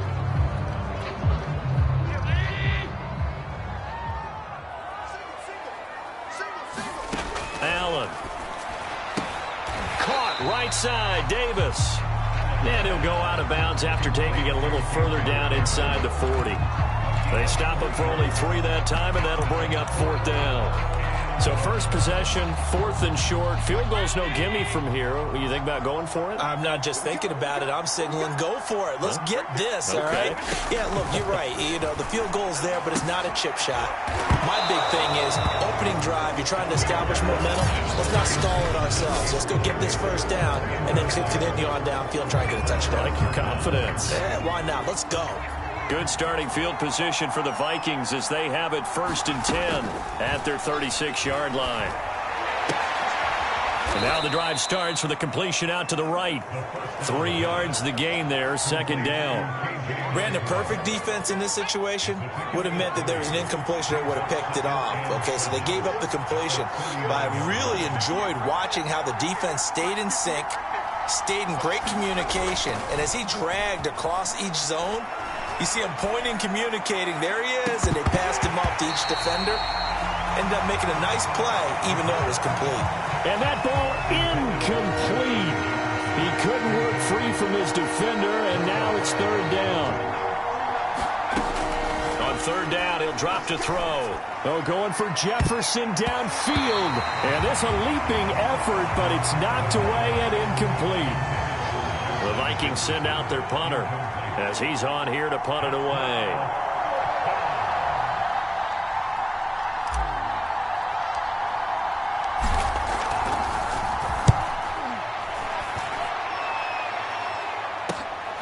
taken at about the 16. And he'll have this past the 30 prior to going out of bounds. A good kick that time, but also a pretty good 15-yard return. And the Bills will take over the football with a 1st and 10. So here come the Bills out for their second drive. And last time they were very fortunate, this offense. They went for it on 4, turned it over in their own territory, but the other guys held up. They didn't give up any points. So how about the guy with the #1 headset on the sidelines, the head coach? That was planned going into it, not necessarily to not get the first down or to have the defense have to hold But he trusted his defense. Trusted his defense very much, and I think that's how he's going to play this game. Go for it, be aggressive, because I've got the wild bunch backing me up over here on my own sideline. Now we'll see what his offense can do. So they fake the handoff. Now Allen. It's Knox, the tight end, making the catch. And taking it across midfield and just shy of the 40. And that's a more than acceptable read right there because it's zone coverage, so timing is everything. This time he waits for his man to come open, puts it right on him, and they pick up a first down. Allen off the play fake. And they're able to get this one past the 30 down to the 25. That last throw, Charles, puts him over 15,000 yards passing now for his career. And, Brandon, they're not going to stop the game and give him the game ball here, but that's still a pretty impressive number, and he's got plenty of more good football ahead of him. Oh, Davis lost it. It's loose. And the Vikings pick up the football. And a terrific return as he'll take it up past the 35.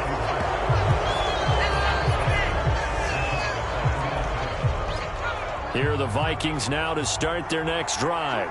And they entered play on a 2-game win streak, and then they've got the open date on their schedule next week. So this is a group that's really looking to hit the break on a high note. And that's caught inside the 35. And he takes this one down almost all the way to the 30. A big play that time through the air. 31 yards. No score after 1 on EA Sports. From the 32 now, here's 1st and 10. Here's a play fake as they set up to throw. Oh, going for Jefferson downfield. And it's caught in the end zone for the Viking touchdown by Justin Jefferson. Justin Jefferson, his 4th touchdown on the year. And the Vikings on one play have taken the lead. He put quite a bit of air underneath that touchdown pass. Of course, we knew that he had the strong arm. That part was easy. You could see that throughout his college career. But what you want to know about a rookie is when the pressure's on, can you throw with touch? He just did right there. And, boy, it was pretty. Now the extra point.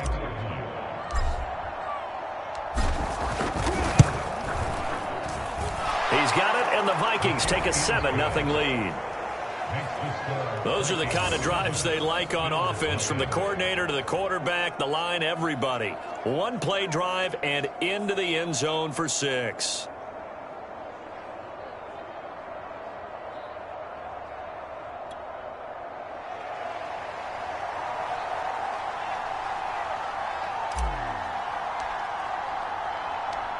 Out is the kickoff unit as they run up and send this one away. Fielded just outside the goal line.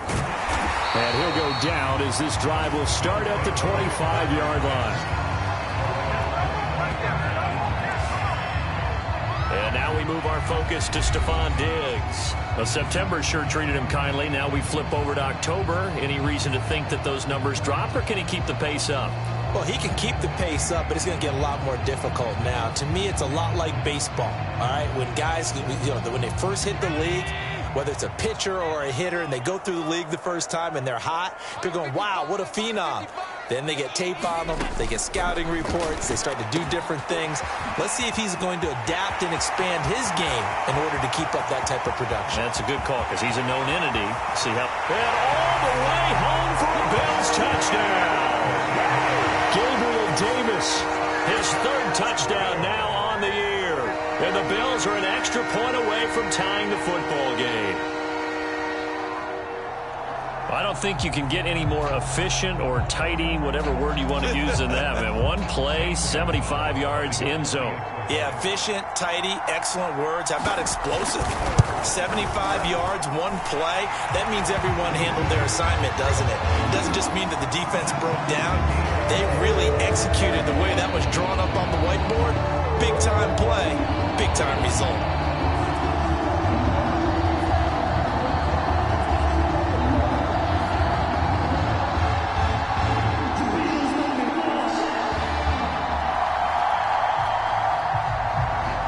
So all even at 7 now as they kick it away.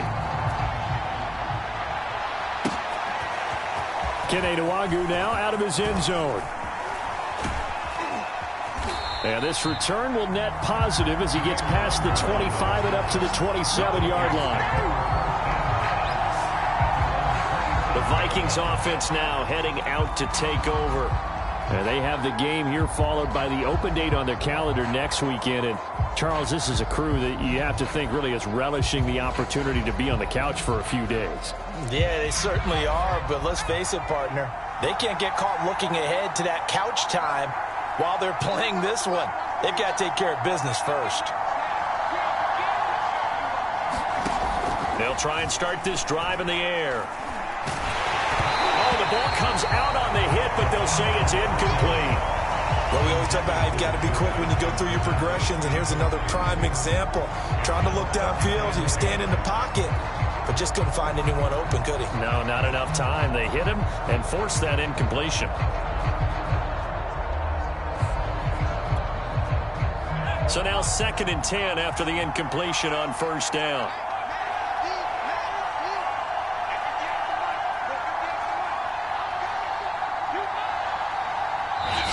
And with the play clock winding down, we're going to get a timeout.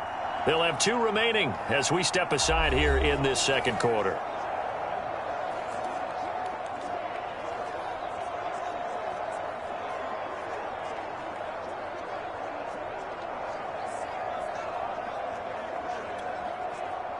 Second and 10 now from the 27.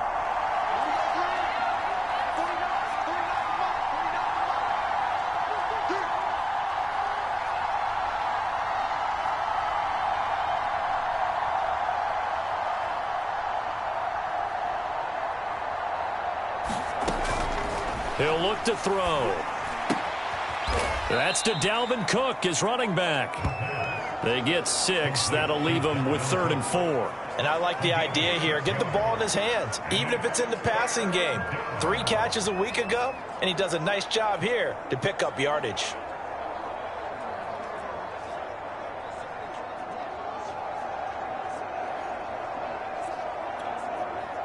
An extra defensive back here for the Bills on 3rd down.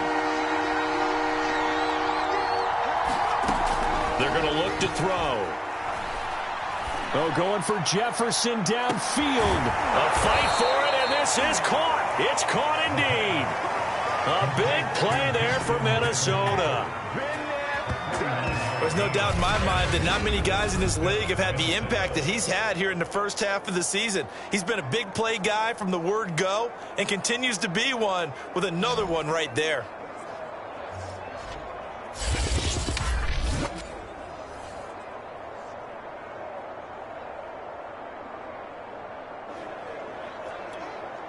So the big play means just like that, they'll operate from the red zone now on first down.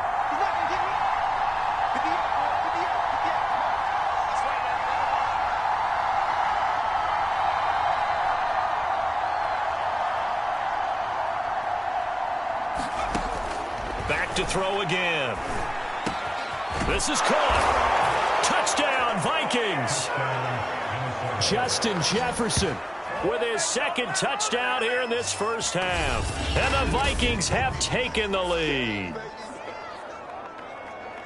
CD for them, this has just been an offensive explosion here in the second quarter. Yeah, held scoreless in the first quarter. Now they find the end zone again here in the second. Sometimes you just have to have some patience. A lot of people think it's always an adjustment and you have to change what you're doing. Sometimes you just have to do your game plan just a little bit better. And I think that's part of what we're seeing here. Now the try here for the point after.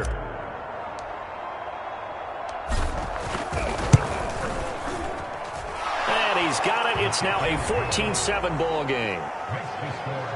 So that drive, 4 plays, and it's polished off by a Viking score.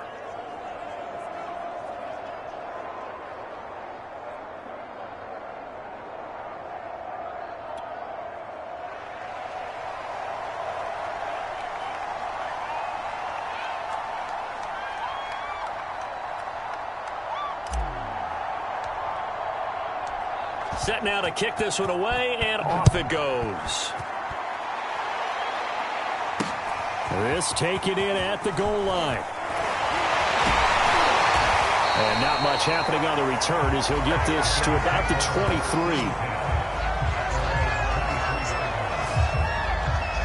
23. The football back to the Bills and Stephon Diggs.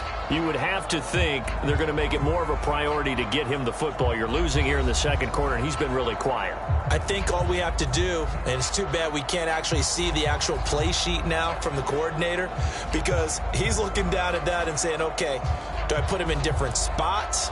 Do I try and isolate him? What routes do I run? You're exactly right. They've got to get the ball in his hands and get their offense kick-started. He does have the 2 catches, but pretty quiet so far. Allen and the Bills now with a 1st and 10 at their own 23. Throwing to start the drive. Allen. Well, that one drops down, incomplete. Good coverage there, forced the ball free, and it's 2nd down. And, Charles, for this defense, yeah, they're a confident bunch. Some may say maybe too confident at times. How do you think that they approach a game like this when they're taking on a team that's lost 4 straight?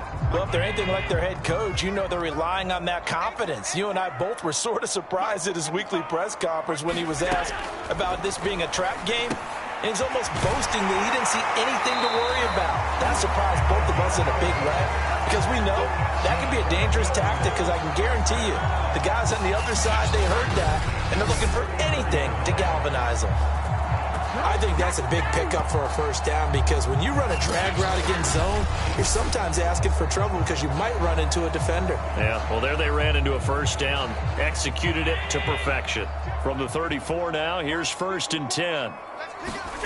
From the gun, it's Allen. And Davis has it over the middle. And getting this just shy of midfield, they'll spot it at the 49. That's a nice catch there. Remember, he had the fumble earlier. No way he was giving up the ball in that situation. Secured it tight to his body and picks up the 1st down.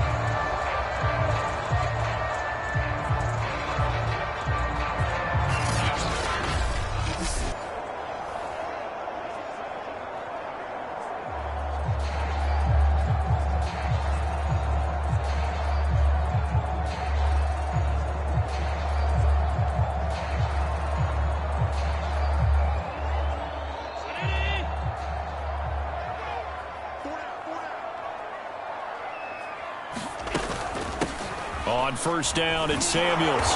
And nowhere really to go there. He'll take this up just shy of midfield.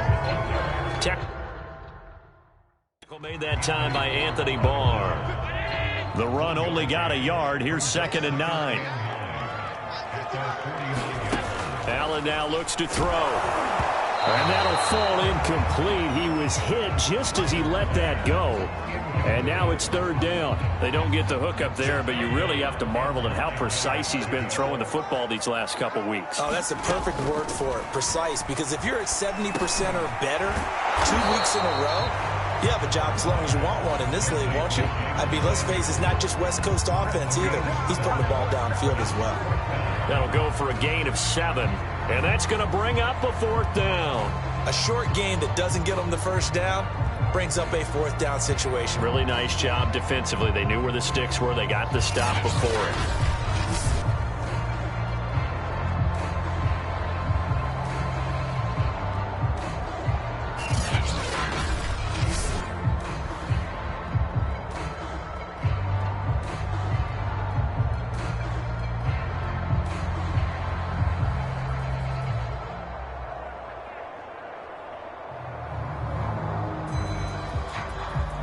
So look at this. Here's the field goal unit coming out. And he is going to need to bomb this one.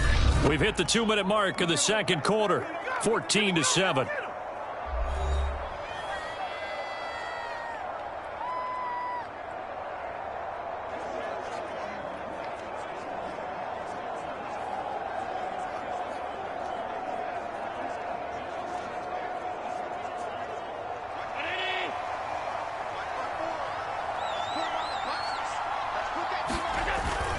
Singletary, they'll run for it, and he won't get there. They stop him a few yards short of the line to gain. No dice for Sean McDermott and the offense. And the Vikings defense is going to get the football back.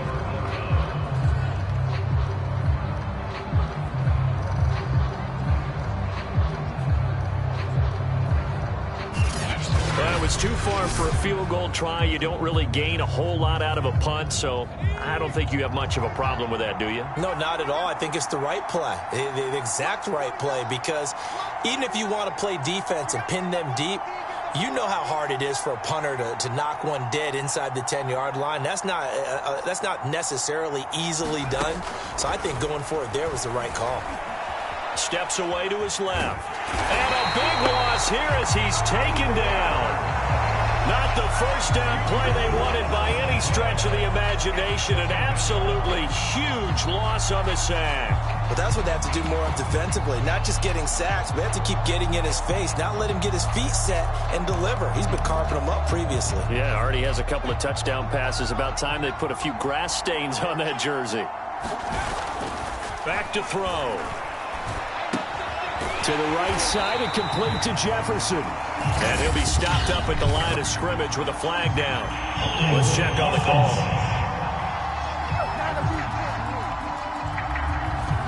So that one a hold right guard. And you understand why offensive and defensive linemen probably go to martial arts schools and work on their hands so often, because that can be the make or break difference on a play. This time he had to grab a jersey in order to make the play happen. Got caught for the penalty. And that'll be incomplete. Well, he took a shot as he let that go. And it's going to bring up a third down. Now on third and forever, he'll look to throw. Looking downfield for Godwin. This one incomplete. Almost picked off by the rookie, but he couldn't quite look it in. And now it's fourth down. Two things you can do in that situation: run and punt the football, or try and take your shot at getting the first down. They chose the latter, but they'll have to punt all the same. The Vikings send out their punter as the drive goes backwards, so he's on to punt it away. His first punt, 45 yards. This looks good as well. That'll be a 41-yard punt, just 1 yard on the return. And out will come the offense as they take over. Here comes Josh Allen and the Bills offense back onto the field. Been a decent start for him here in this first half, but bottom line, his team's losing. They got to fix something. And it starts with him. He has to keep that little quarterback strut going right now to make sure that his team sees him as confident. Continue to try and up his game, but just let him know, hey, if I'm around, if I'm the one calling signals and throwing the football, just follow me, we'll get there. Sometimes that will do more to elevate a team than anything else. See if he has that confidence. That one tipped, and it's incomplete. Well, good hands there defensively at second down.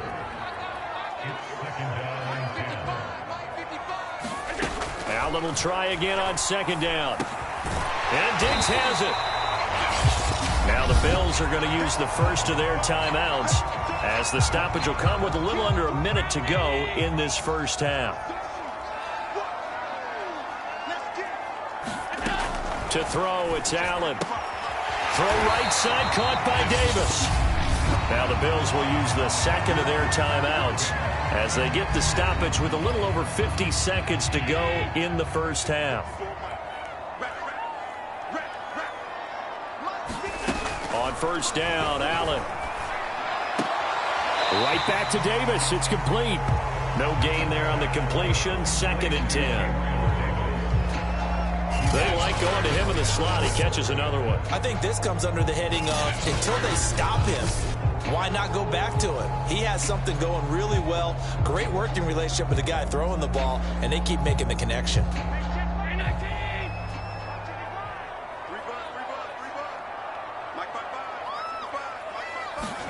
Again, they'll throw with Allen. And he finds Beasley, complete. Flashed the stick skills, but didn't get a ton from it. Stopped short of the 35. 4 yards the gain, and it'll bring up a third down.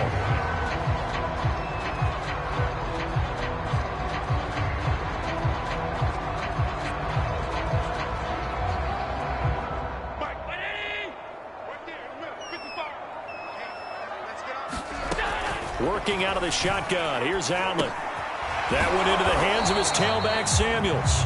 And he is going to have a Bills first down as they're able to get the third down conversion. Now a timeout signaled for, and they'll get it with 10 seconds to go before halftime. So even though it's first down, here's the field goal unit on now to try to get 3 before halftime. And now we'll get a late timeout as it comes in the waning moments of quarter number 2.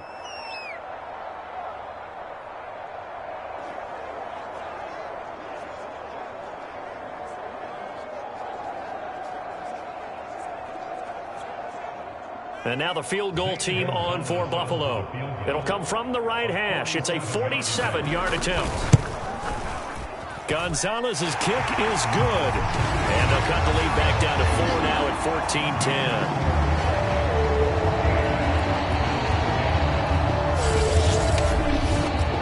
So a big play before the end of the half to get him into this spot, and they cash in with 3. How about the 1-2 to the solar plexus on that one? The big play, the field goal, not much time left on the clock. That's the way to go into the half.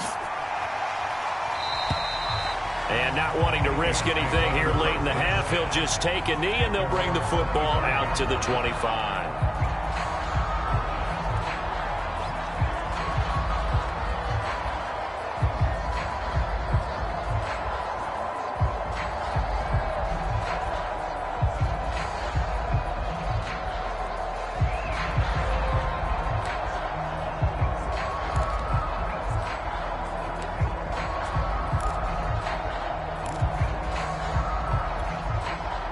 Here are the Vikings now to start their next drive. And only 6 seconds on the clock, so time likely for just one play. Oh, going for Jefferson downfield. And that is incomplete. Took a shot there on first down, but he couldn't reel it in. So we hit halftime with our visitors, the Vikings, taking the lead to the locker room. As we'll send you down to Orlando, and we check in with Jonathan Coachman for our EA Sports Halftime Report. Coach. Okay, Brandon, thank you very much. More from you, too, in just a bit. But first, let's get everybody caught up with what's going on around the NFL here in Week 5. We'll get things started up at Ford Field in Detroit. And it's the Falcons who are out in front in the second quarter. 2 touchdown passes. All right, hang on. We'll jump over halftime.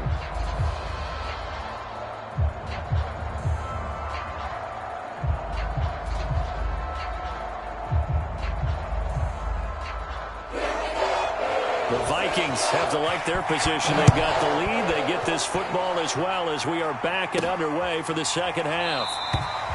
No run back here to begin the half, and we will start at the 25-yard line. So here are the Vikings to take over. They've won 2 straight, and they lead this one as well as they come up on 1st and 10.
Here are the Vikings now to start their next drive.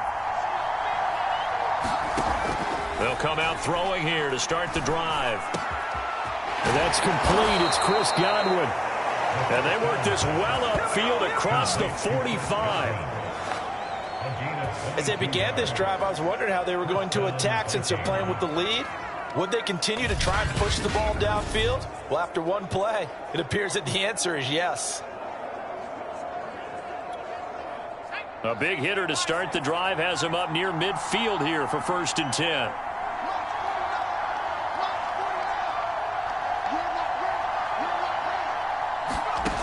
He'll drop to throw. He's going to rifle one deep left side. And this nearly an interception, but it's incomplete. Well, a turnover really would have helped him there, but not to be. He'll try again with the arm here on second down. And he's got this to Jefferson. And he's got a first down as the tackle made at the Bills' 31-yard line. Well, there's your leading receiver in the NFL in terms of yardage, putting on another clinic well over 100 yards. Are we taking notes? We should be, right? Because I'm going to go back and watch this tape and really enjoy what I'm seeing. The route running, competing for the football, just breaking down a defense.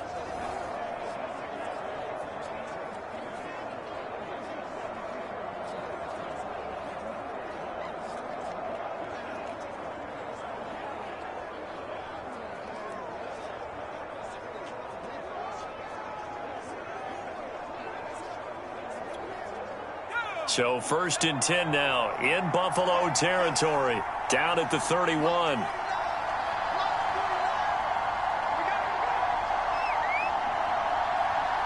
They just do get the playoff as he'll look to throw. He lets this one fly toward the back of the end zone. And this one almost intercepted. Had a chance to come down with it in the end zone, but could not hang on. Similar to a shooter in basketball, just connected on the previous shot. They run another set for him on the next play. And he's going to be taken down back around the 35-yard line. Give that sack to Harrison Phillips, the big man. He was still looking through his progressions and going through his receiver options, and while he was doing that, the defense got to him quickly in the pocket. And it was a great example of zone coverage. Well executed, well coordinated. All the receivers were covered, and he couldn't evade the rush back in the pocket.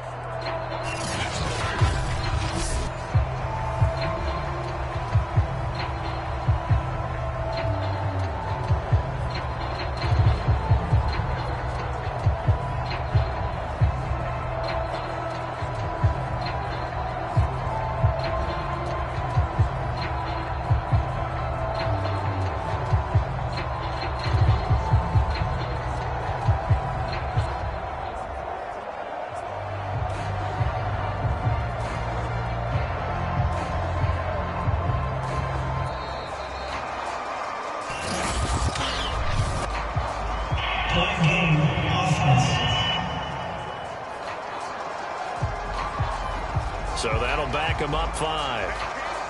After the delay, they're backed up even further for 3rd and long. Off the play fake, he'll look to throw. So going for Jefferson downfield. And unable to connect, incomplete. Now give them credit, they took their shot, but it's going to bring up 4th down. The Vikings send out their punter as he's on to kick it away.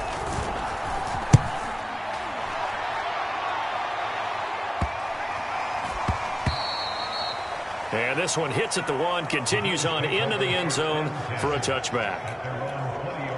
Allen and the Bills now with a 1st and 10 at their own 20-yard line. Throwing to start the drive. Allen, he's got Mason, complete. And he is out of bounds right around the 34. Hold on a second. Was that the fullback? That was the fullback. Who says it? The slot receivers. But the only guys can catch the football and get big yardage after the catch. Really nice job there. Showing good hands and an ability to get upfield. From the 34 now, here's 1st and 10. Here's Allen. And his throw is incomplete. The passing windows are just not there. That's just another example of how great this defense has been all game long. And that's exactly what a top 10 defense can do. They can really change the game tempo and frustrate you as you try to execute offensively. 3rd quarter of a tight football game as we come up on a 2nd and 10. Here's Allen to throw it.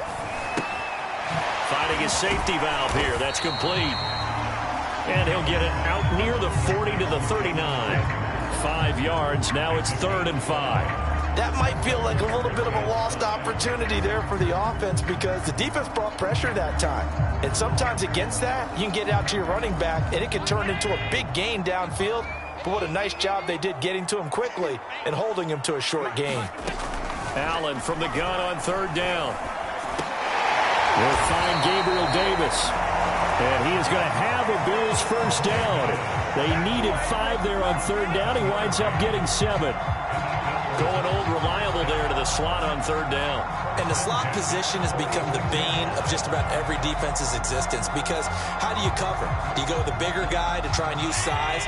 Got to try and go with a quicker guy, and sometimes you even get out quick there. Very difficult to match up with that slot receiver. That's why they keep going back to him. And he's had the hot hand. Allen's throw here pulled in by Beasley. And they'll get him down as he's inside the 40. A couple of first downs right in succession, and this is an offense that can really use a good drive, and they're off to a fast start here. First down, and they're going to throw with Allen. Looking for Diggs, and it's intercepted. Picked off at about the 31. You know they pay me extra. And he will take this one home. It's a touchdown. Now remember, this is the #1 defense in the National Football League. There's a good example of why. Shows that they set an aggressive tone, not just stopping the run, not just getting after the quarterback, but the ball's in the air. They treat it like they're the receivers, and they went after that one and took it all the way. Now for the point after.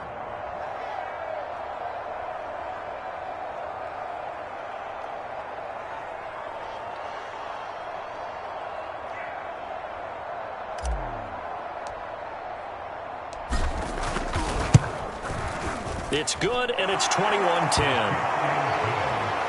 So the defense creating some points, not only getting the interception, but then returning it to the end zone for the pick six.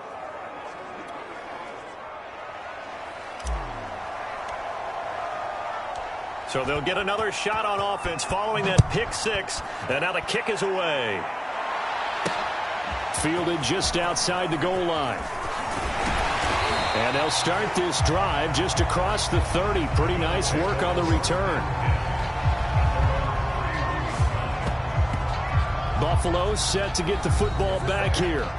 And following the pick six, and they have decent field position in throwing that pick six. We'll see how they attack this drive. And I think all you say to your guy is, listen, let's just take care of the football a little bit better. Make some better decisions on this drive, and they'll probably help him a little bit with maybe some really high percentage throws early to let him get settled back in. But they told him, and they told us, they've got confidence. That's not a problem. Yeah, not a problem at all. They just want to make sure they get things settled down a little bit for their offense and give their defense a little bit of a chance to rest. Well, this is taken in. It's complete. And he's going to get this all the way down inside the 35. A big gain there for the Bills. And you need a big play? Go to your big play guy. Listen, that's football 101. When you have to have it, you expect that guy to step up. A lot of people call these receivers divas. Sometimes just leadership when they get in the huddle and say, get me the ball. I'm about to make a big play.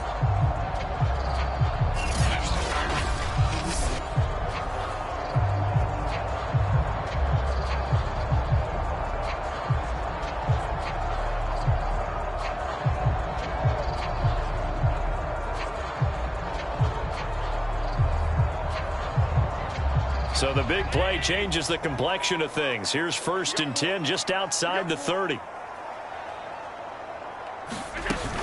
Shotgun handoff to Samuels. And he's going to get 7 out of this before being taken down at the 27. And there we saw one of the downsides of blitzing during a rundown, because sometimes you get out of your gaps. You don't fit the run quite as well because you're headed towards the ball carrier with abandon. So they'll come up after the gain of 7 on a 2nd and 3.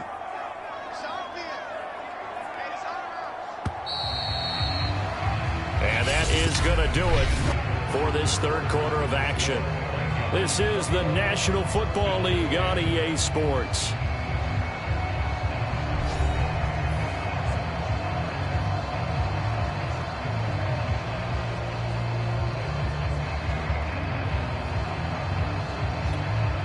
Second down and 3.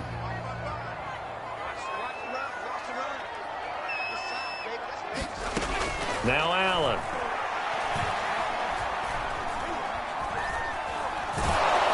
And he'll be hit as he releases it, and that'll fall incomplete. Oh, that's got to frustrate him a little bit because they nearly got to him there, and it would have been the first sack of the game. Instead, they're able to influence the release, and they did force the incomplete pass. Throwing now is Allen. Got a man, it's Tunyon.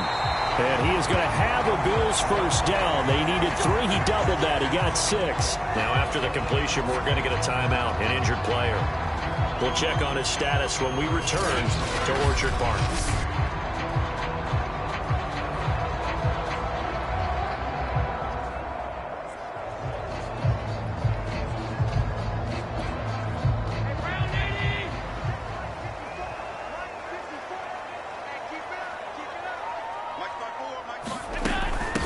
First down, Samuels, and he can only manage to get a couple. 2nd and 8 coming up.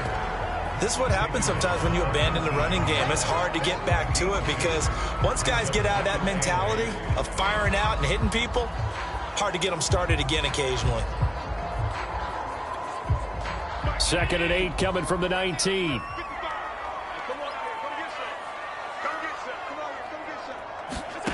Now Allen. Out to the left, he's got his tight end Knox. And he will reach the 5-yard line before going out of bounds. I tell you what, it looks like he's shaking off that pick 6 just fine. It's not just defensive backs that have to have short memories. Quarterbacks utilize that as well. A much more confident throw right there. To the air, Allen. And this is caught for a Bills touchdown. Ben Mason, his first touchdown on the year. And the Bills have made it a one-score game again here in the 4th. And down near the goal line here, they're able to throw it in. And the key word, quick. Quick hitter. Out of his hands fast, into the receiver's hands even faster. Here we go now as we get set for a big 2-point conversion. Allen will try to throw for it. And this is caught. They got it. And that could be an important 2 points. It gets them back within a field goal. I guess the coach looked at the 2-point cheat sheet, said go for it, get it to a 3-point game, and they did it. Yeah, and sometimes you just throw out time of game. You don't worry about that. There's just a feel sometimes in making that call, and he felt good about what he had for a 2-point conversion, and now they're only down 3 and feeling great about themselves.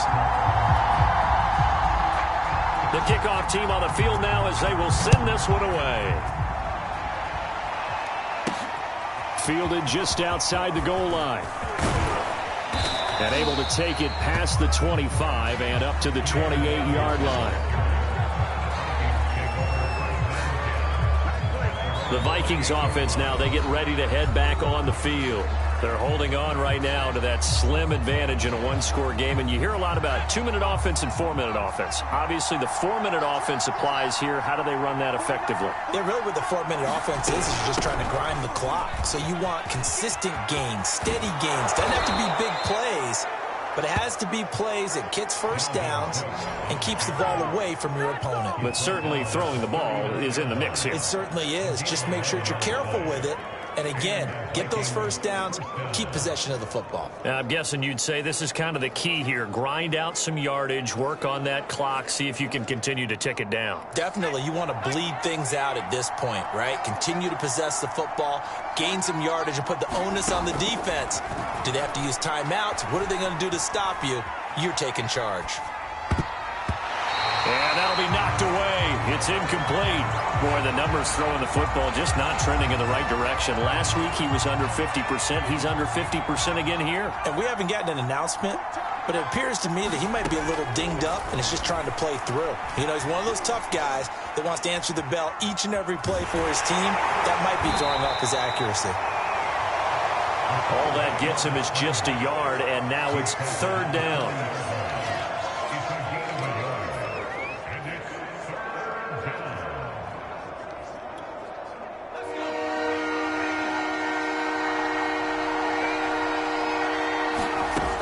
They'll look to throw. And he will not be able to hang on through the contact. It's incomplete. The coverage strong, and now it's 4th down. Critical play in this football game, because if they pick up the first there, that clock keeps rolling. Has to be a little frustrating for them because they know that if they pick up a first down there and continue to eat away at the clock, really increases their chances of closing this one out. Now they're likely going to have to give the football up and sweat it out on the sideline. So they're forced to punt on 4th as this one's away. This is taken at the 18. And he'll get this up past the 25 before he's out of bounds. It's a 41-yard punt, but just a net of 31 following the run back. And possession will switch hands, 1st and 10. Now the Bills offense gets ready to head back onto the field. And you sense the tide turning. They scored, then their defense forced the punt, and now a chance to ultimately take the lead here late. And they'll wind up getting this to the 37, gain of 9. I got the sense that the defense created a little momentum for them there, didn't it? Did their job, forced the punt. Now, nice start to the drive. Offense has to do their part. Yeah, they certainly do, but what a great start for them. They've got to go thank the guys on D. Throwing again on 2nd down. Allen, he finds his man, complete.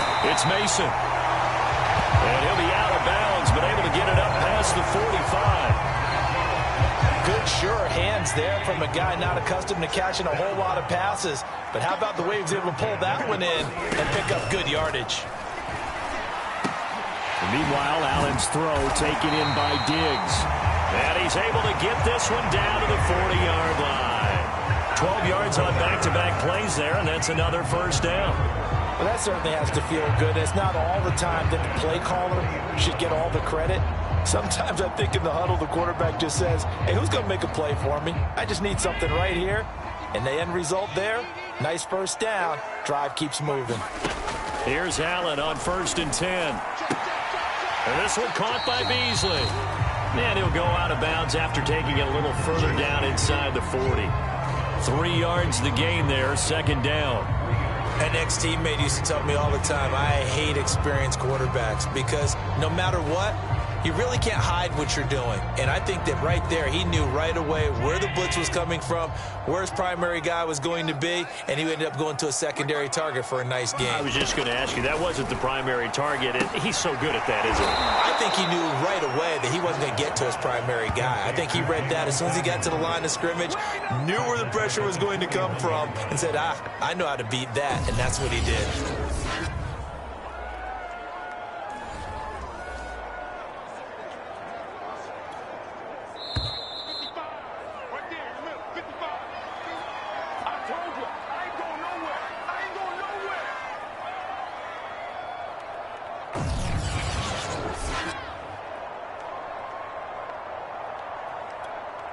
So it's Bills football here as we get you reset.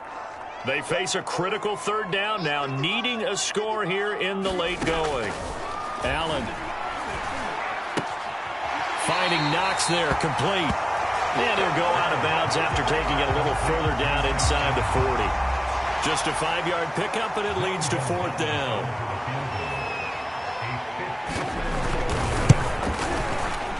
And this kick is not going to get there. It's short and no good.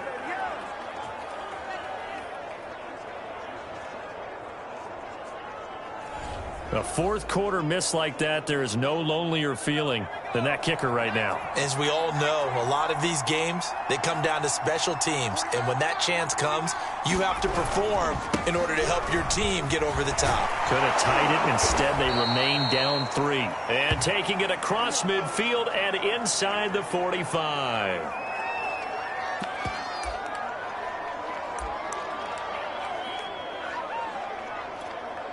They're not totally home free yet, but it's looking good as they come up 1st and 10.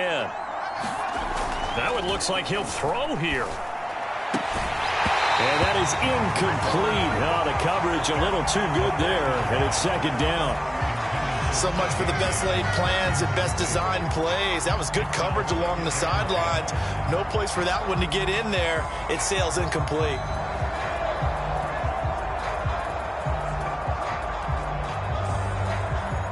After the incomplete pass, here now is 2nd and 10.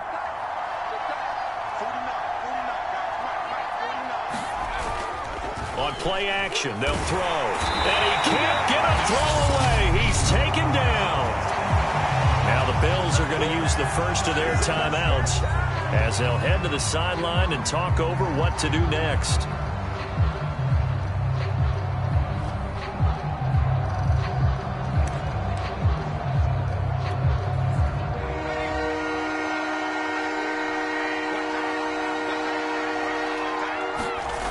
Now on 3rd and long, they'll look to throw. And this pass broken up. Excellent coverage there on 3rd down, as that was not an easy one to hold on to.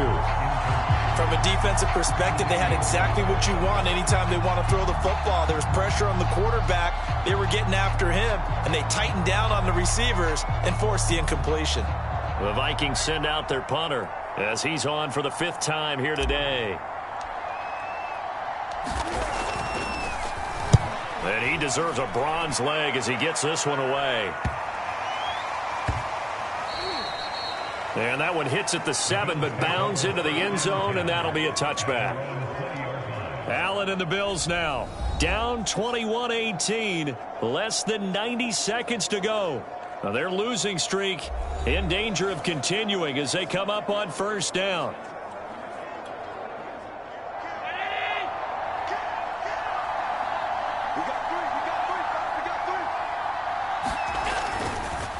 On 1st down, they'll start out with Singletary. And they're able to get this one across the 35. Throwing is Allen. He gets this complete to Diggs. And he'll be taken down, but not before he works it past the 50. 1st down now, but that clock rolling. Allen. It's Knox, the tight end, making the catch. A gain of 6 there on 1st. Would be a long field goal try from here as they try to hustle to the line. He's got to hook up with Diggs. Now the Bills will use the 2nd of their timeouts as the clock will stop with just under 30 seconds left to go. Now Allen. And that is incomplete here. So now you're in range to tie things with a field goal, but they still have plenty of time to work for a game winner, and they're trying to do so. Nice job defensively to force incompletion there. So after the incompletion on 1st, now 2nd and 10. On the handoff, it's Singletary. And able to fight forward inside the 15 to the 13. Allen trying to hurry everybody up to the line of scrimmage.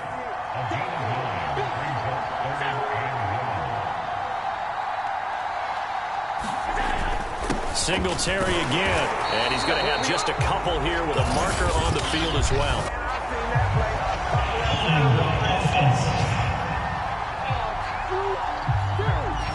That time the right guard sending him backwards. And so many different types of guys rotate in on the defensive line now, depending on situations.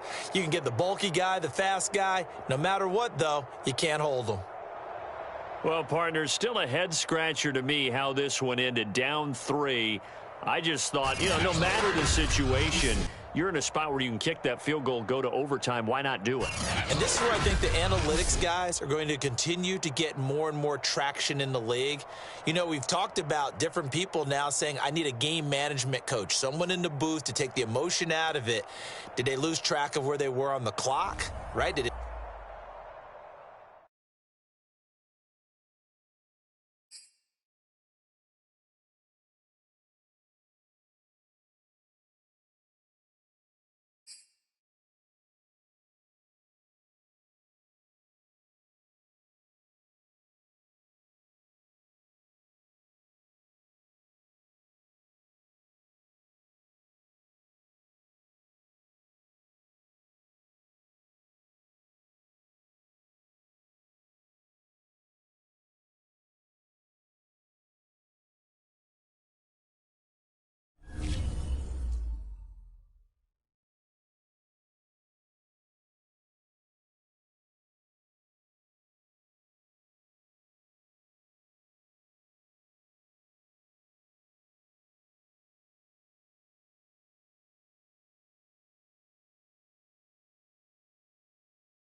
Tonight, from U.S. Bank Stadium in Minneapolis, it's a special prime time edition of the NFL on EA Sports. From a yard or two deep, here comes a return. And beyond the 20, but not by much. In fact, just a yard pass there to the 21.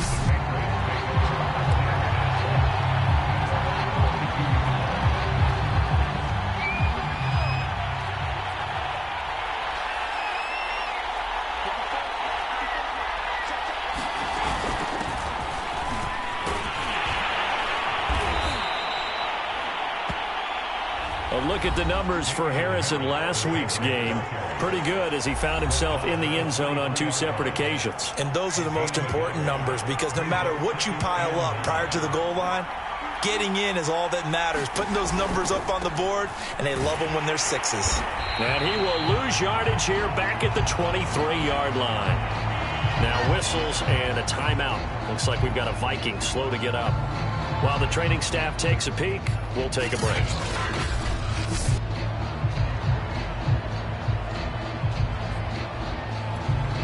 So trouble already here on their opening drive. This is 3rd and 9.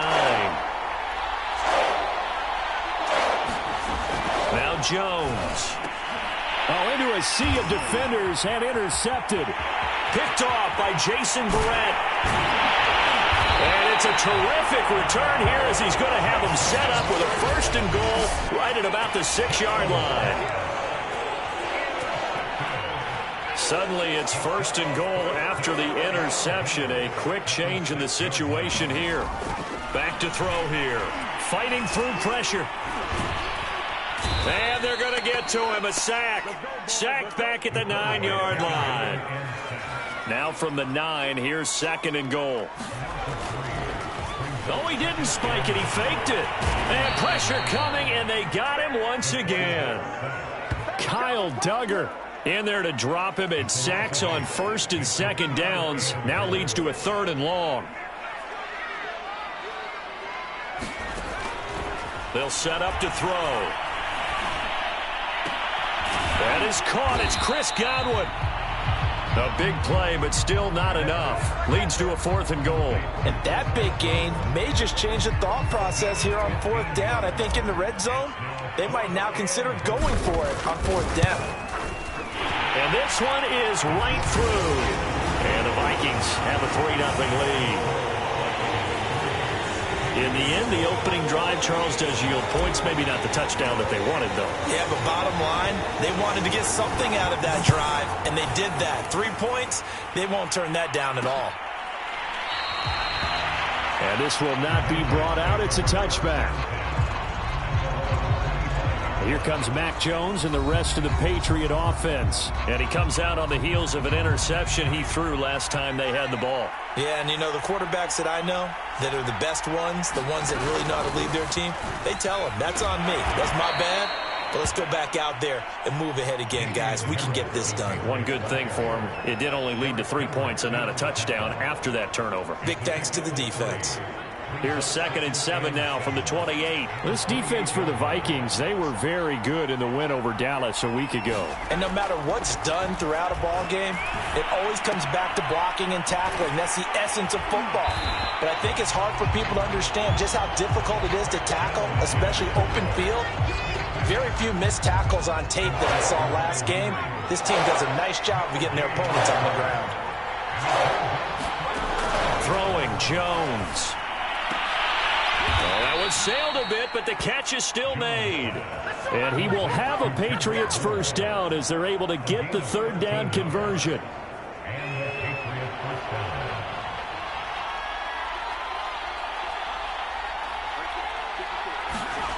Jones on 1st down. And this complete to Henry over the middle. And he'll be taken down, but not before he gets into enemy territory.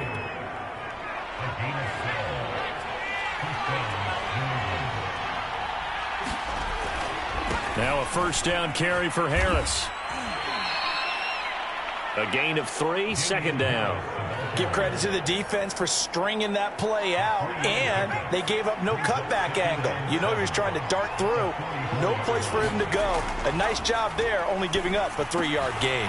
Jones throw into the hands of Henry here. We've seen quite a bit of the short passing game here early on first quarter, haven't we? We have, and I think it works a couple of ways for this team because, number one, you throw the short game until they stop it. And if they're not going to stop it, you keep throwing it, and occasionally you break a tackle and turn it into a bigger gain. Also, if they start to creep up, start to pressure receivers, now you go over the top, take it deep, and now you get some of those big shots downfield. On 2nd and 9, Jones. And a quick throw here, that's complete. And he gets it down a yard or two shy of the 30 before he's out of bounds. 4 yards on the completion, and it sets up a 3rd down. I know many people like to throw to the tight end, maybe in a little flexed out position because he creates mismatches with his size. The slot receivers do the same thing with their quickness, their speed, and their route running savvy.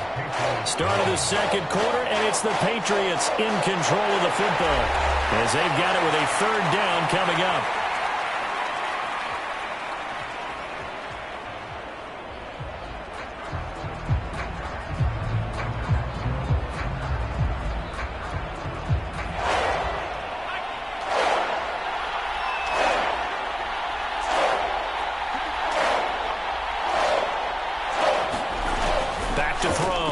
Jones gets this into the hands of N'Keal Harry. And he will have a Patriots 1st down by about a yard as they find a way to convert there on 3rd down and 5. And Brandon, from our time in college football, where receivers weren't running the traditional NFL route tree, one thing they did learn, find open areas, find soft spots, and set up and catch the ball. And I think we just saw that there. Yeah, we saw that indeed, picking up the 1st. Now a play fake here on 1st down. Now he's going to drop this down to Harris, middle of the field. That catch good for only a couple. All defenses worry that whenever anyone catches the ball and has a head of steam come out of the backfield, it could turn into a big play with missed tackles or he runs through people. But they were right there waiting, and they stopped him for a minimal gain. From the 24, Jones. Complete. It's Henry. Now after the completion, we're going to get a timeout, an injured player. While the training staff works on him, we'll step aside and be right back.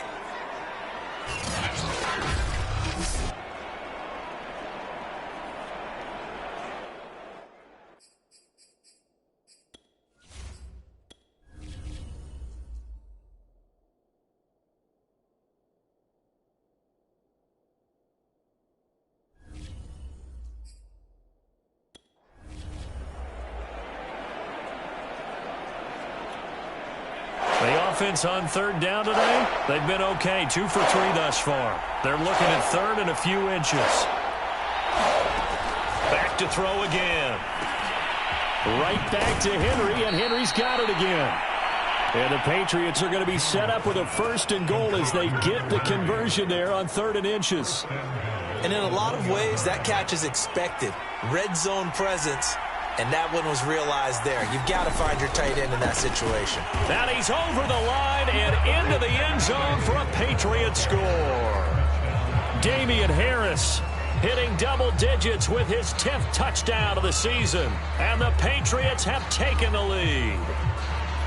People always talk about one of his biggest strengths, running the football, vision, and he found the spot there, went into the end zone. You're exactly right about that, and it wasn't just the vision, right? Once he saw the gap, decisiveness, made up his mind, and about the power to finish the play. Not only did he get good blocking, he created his own space as well.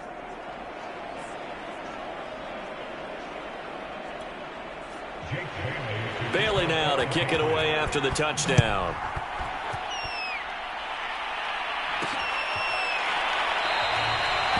And it'll come out to the 25 as he will not attempt to return. The Vikings taking the field here for their 2nd drive of the game. A 6-2 is their record through the first 8 weeks. Now, Charles, what is your assessment for them in the second half of the season? Well, I think that the road gets a little bit tougher for them. And when I look at their schedule, I see some of these road games, and I know those are going to be difficult. But this is a good team, so I'm going to go with 11-5. That seems about right, and I think that'd be a nice accomplishment, too.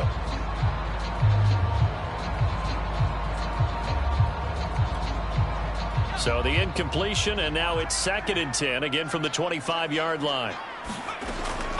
They'll drop to throw. Buying time to his left. And he'll just get rid of it. Well, so far in this drive, they've done some good work. They force incompletions on 1st and 2nd down, bring up 3rd and 10. That brings up the big question. Do they bring pressure, or do they play coverage on this down? Looking downfield for Godwin. And that's caught inside the 35. And he takes it all the way down to the 32. A big play there for Minnesota. There's the arm strength that we saw in college and during the scouting process. And really, it's not just the arm strength there, but the placement as well. To me, that was an excellent combination of arm talent and accuracy. So the big play changes the complexion of things. Here's 1st and 10 just outside the 30. Here's a play fake as they set up to throw. Looking downfield for Godwin. And it'll be incomplete. Good job staying with him defensively. And it'll bring up 2nd down. And I think they'd be well served to take that type of a physical approach against him the rest of the game. He's had his way so far. But on that last one, that worked quite well for the defense. And inside the 20 before he's brought down. That's pretty much meat and potatoes right there, wasn't it? Just go right at him and let your big horse charge up the middle. Not too fancy there, was it? Nothing fancy at all, challenging that defense. And on that go-around, the offense won the challenge. And he takes it inside the 10 to the 8 before he's out of bounds. 9 yards is the pickup there, and they'll have a 2nd and 1. That's a strong pickup right there on 1st down. And as this drive goes on, we're seeing an offensive line and running game imposing its will. And the Vikings are going to be set up with a 1st and goal. He couldn't quite reach the chalk, but they'll have it at the 1-yard line.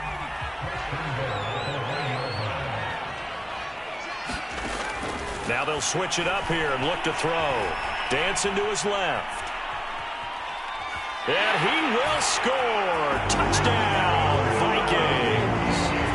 A great play there. With a lucky number 13 touchdowns now on the year. And the Vikings are going to retake the lead. And that is off the left upright. It's no good.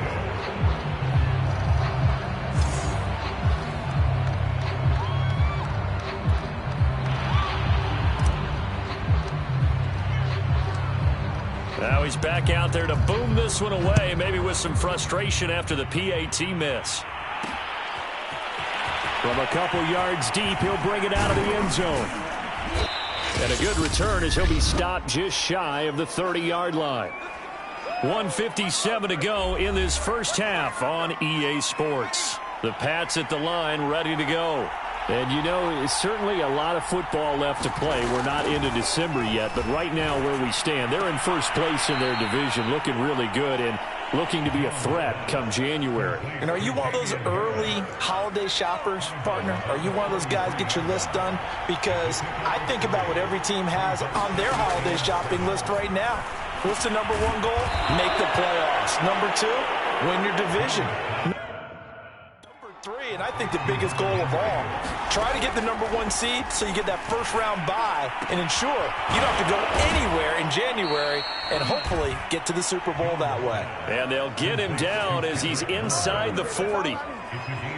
But it appears that they read man defense and went to the out route, and what you have to do on that one is the receiver's got to make sure he works the defender towards the middle of the field to give himself space to cut to the outside and have that ball delivered with good timing, and they got it done.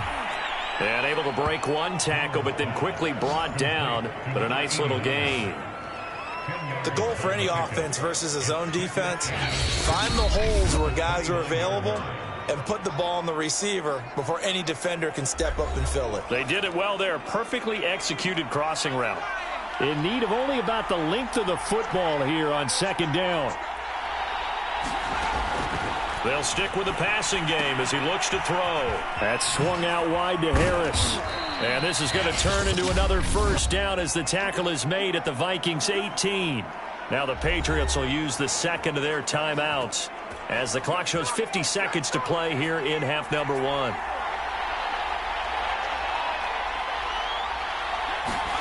From the red zone now, they'll look to throw.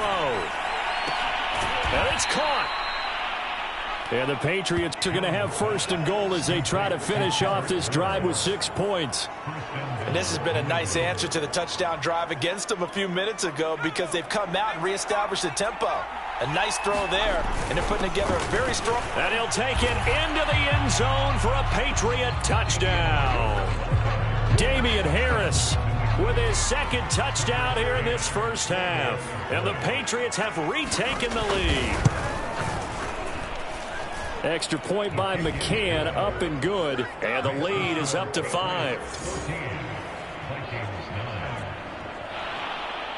Bailey now to kick it away after the touchdown.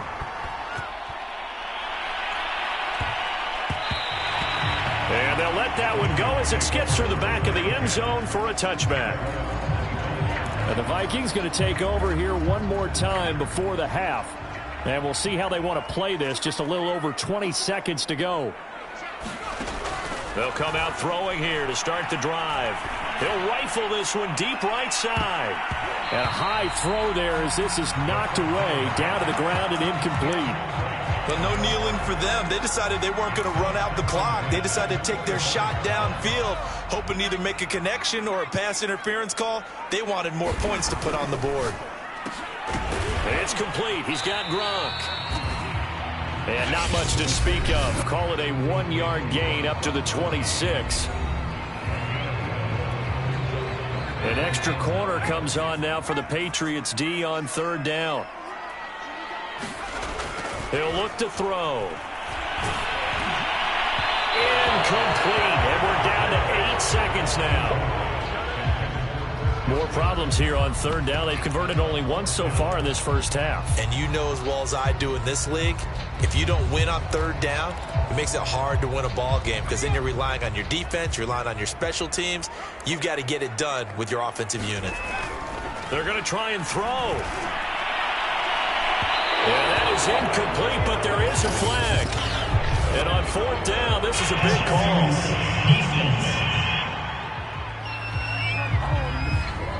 A fourth down pass interference call. And everyone works hard on third down. That's usually the money down. Get off the field. It intensifies when it's a fourth down. You think you've got it done. You think you've completed the play. Instead, you see a flag. Pass interference gives them a new set of downs. And unless this is a quick incompletion, this is likely the last play here of this first half. They'll throw now on the final play. He's going to let this go. Back of the end zone. And too much juice. It'll be out of bounds, incomplete. So at halftime, it's the Patriots with the advantage. And now due to apparent time constraints, we fast forward to the beginning of the second half. The Vikings set to receive the second half kickoff, and they trail it here as we resume play. Kene Nwagu now out of his end zone. And he's up across the 25 and down at the 28.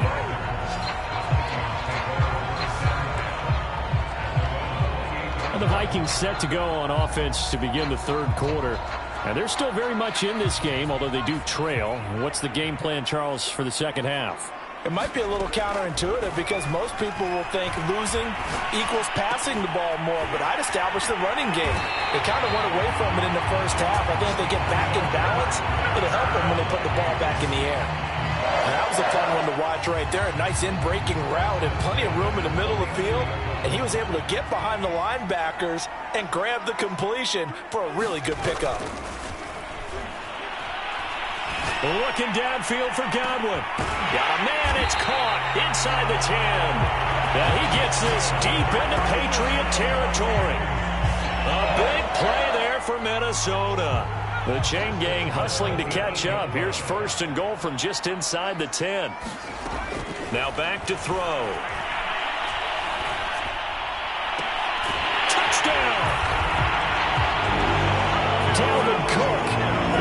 touchdown number 7 on the year. And the Vikings have answered back with a third-quarter touchdown of their own to retake the lead. Mike Zimmer's made the decision. His guys will go for 2. They'll try and throw for it. That's caught. And he got it on the touchdown run, but he won't get in here. He'll be stopped short, and they'll come up empty on the try for 2. And in the third quarter here, they were trying to push that to a 3-point game, but instead it'll stay at 1. And I'm a big proponent of not chasing points or going for 2 too early. But in this case, I understand why. You know, if you kick an extra point, you're just up 2, right? So a field goal still puts the other team ahead. So you go for 2 here and protect the field goal lead. They didn't get it done.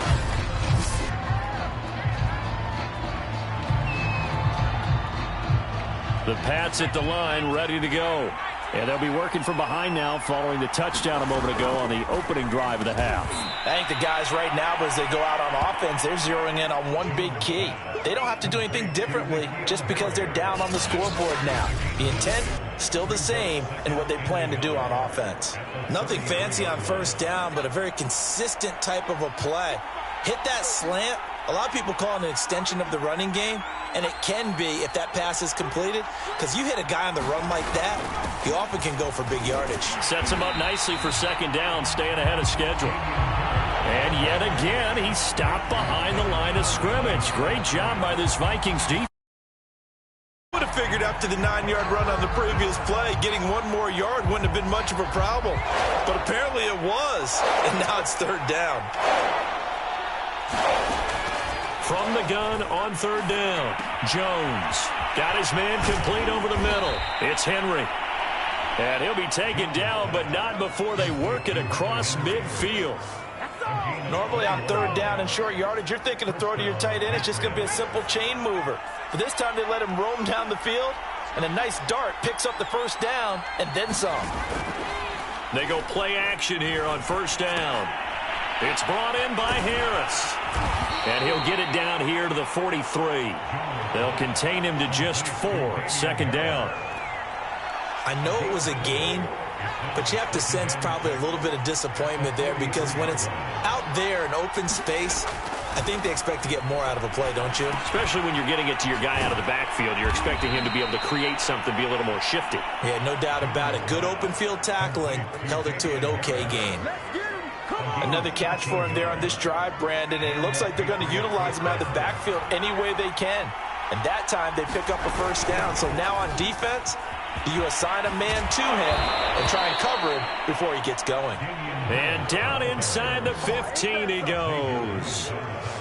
Sometimes it's hard to believe, but there are times this game is about patience, isn't it? Has had the game he expected, but that run there, that may get him going. I was just going to say, maybe that gives him a little juice, because you're right, he struggled, especially in that first half. Yeah, and I know the great ones always think to themselves, just hang in there. I'm just one big carry away from busting this open.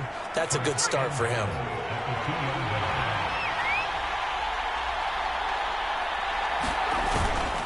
They'll try to run with Harris. And it's been like this all night long. Nowhere to run as they stop him behind the line.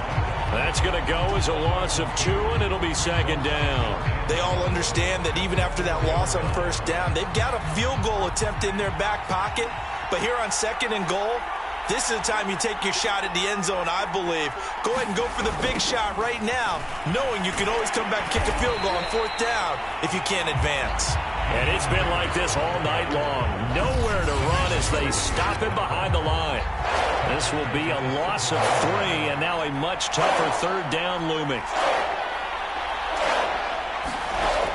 Looking to throw. Jones.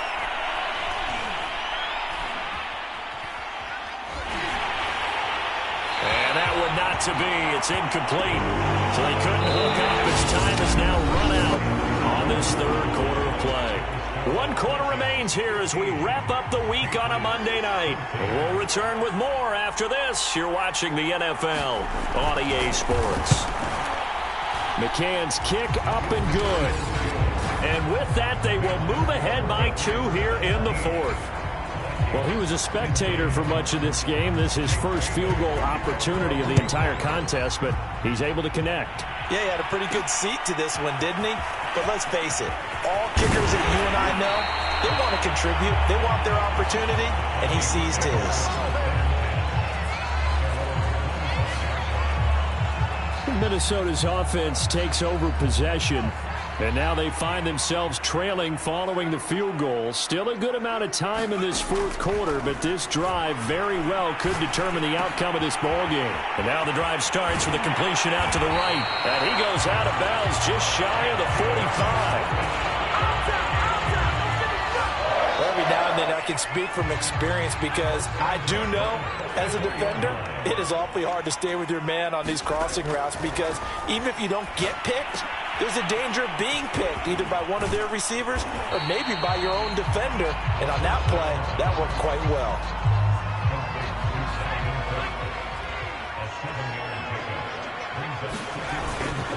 On second down now, it's Cook, and he'll be brought down at the 45-yard line.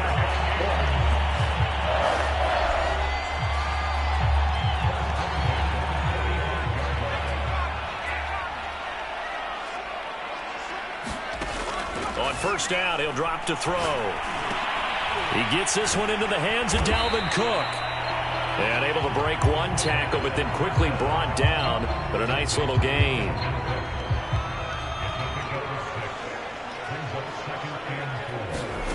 Second and 4. Throwing over the middle, and it's incomplete.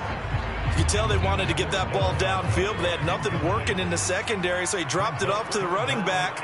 That one ended up incomplete. Swinging this out wide here for Cook. And he's got another first down as the tackle's going to be made at the Patriots' 29-yard line. They certainly had success throughout this contest getting him the ball in the passing game, and there he picks up another first down. Whatever they saw going into this one, they've been able to capitalize on it, and no adjustment has been made to take it away. Again, he'll drop to throw. And a dangerous throw there as that's knocked down and incomplete. Certainly appeared to take away his first read, and by the time he tried to look elsewhere and find an open target, the coverage was too good. That one falls incomplete. Being chased out left. Throwing for his running back, and he's got him complete. And he's got another first down as the tackle's going to be made at the Patriots' 18. And that's a nice throw right there, and I'll tell you what I've seen in recent...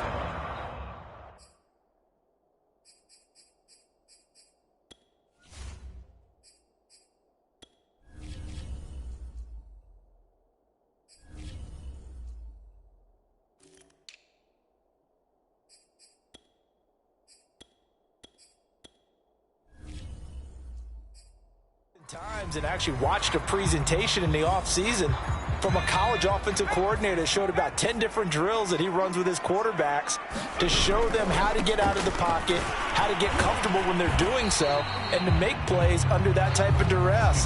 That's an example of what we're seeing the colleges deliver to the NFL. Credit him with a 1-yard gain there to make it 2nd and 9.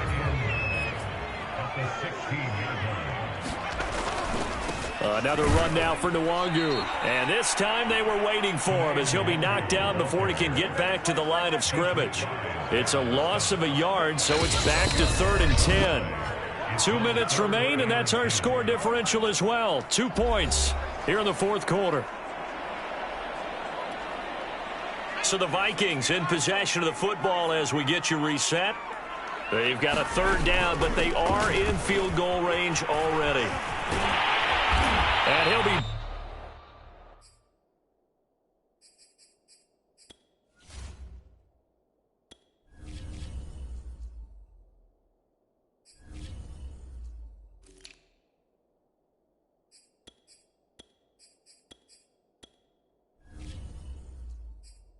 brought down. Oh, that's a face mask. Certainly look...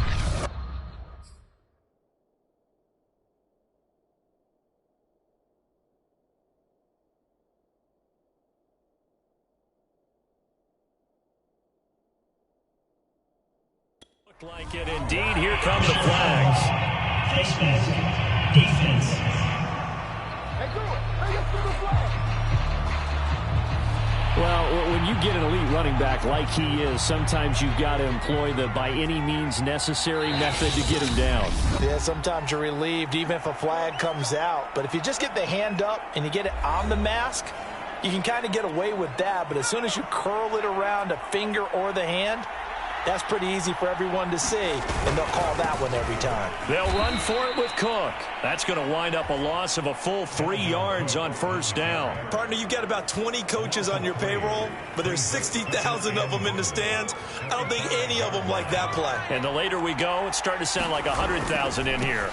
They try again with Cook. And he'll get him a bit closer as he's down to the 2-yard line. They get 3 yards closer, but still work to do. It's 3rd and goal.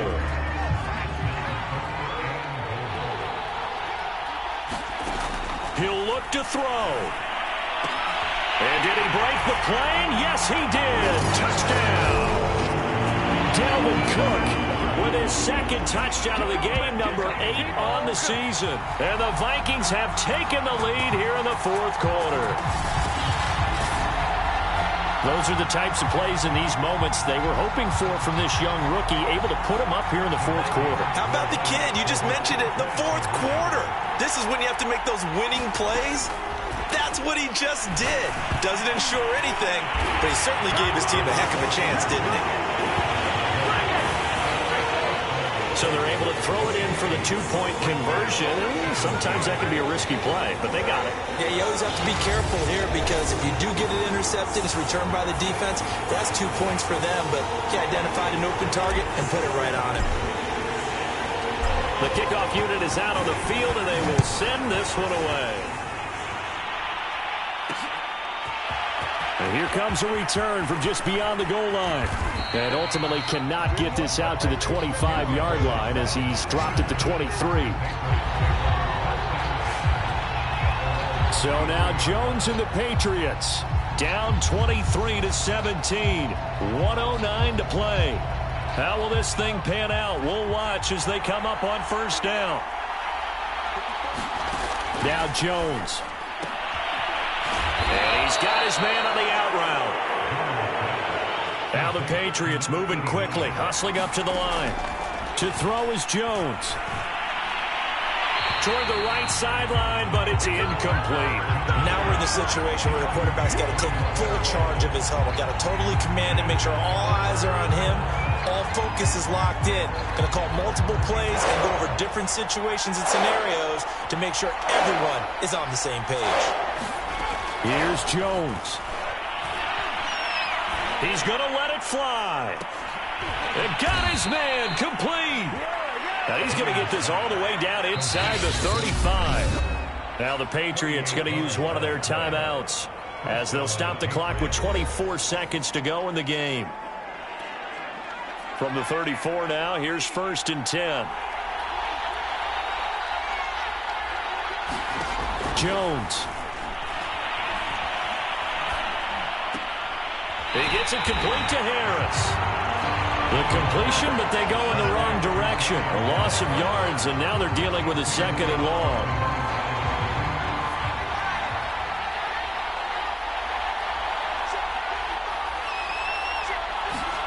Jones.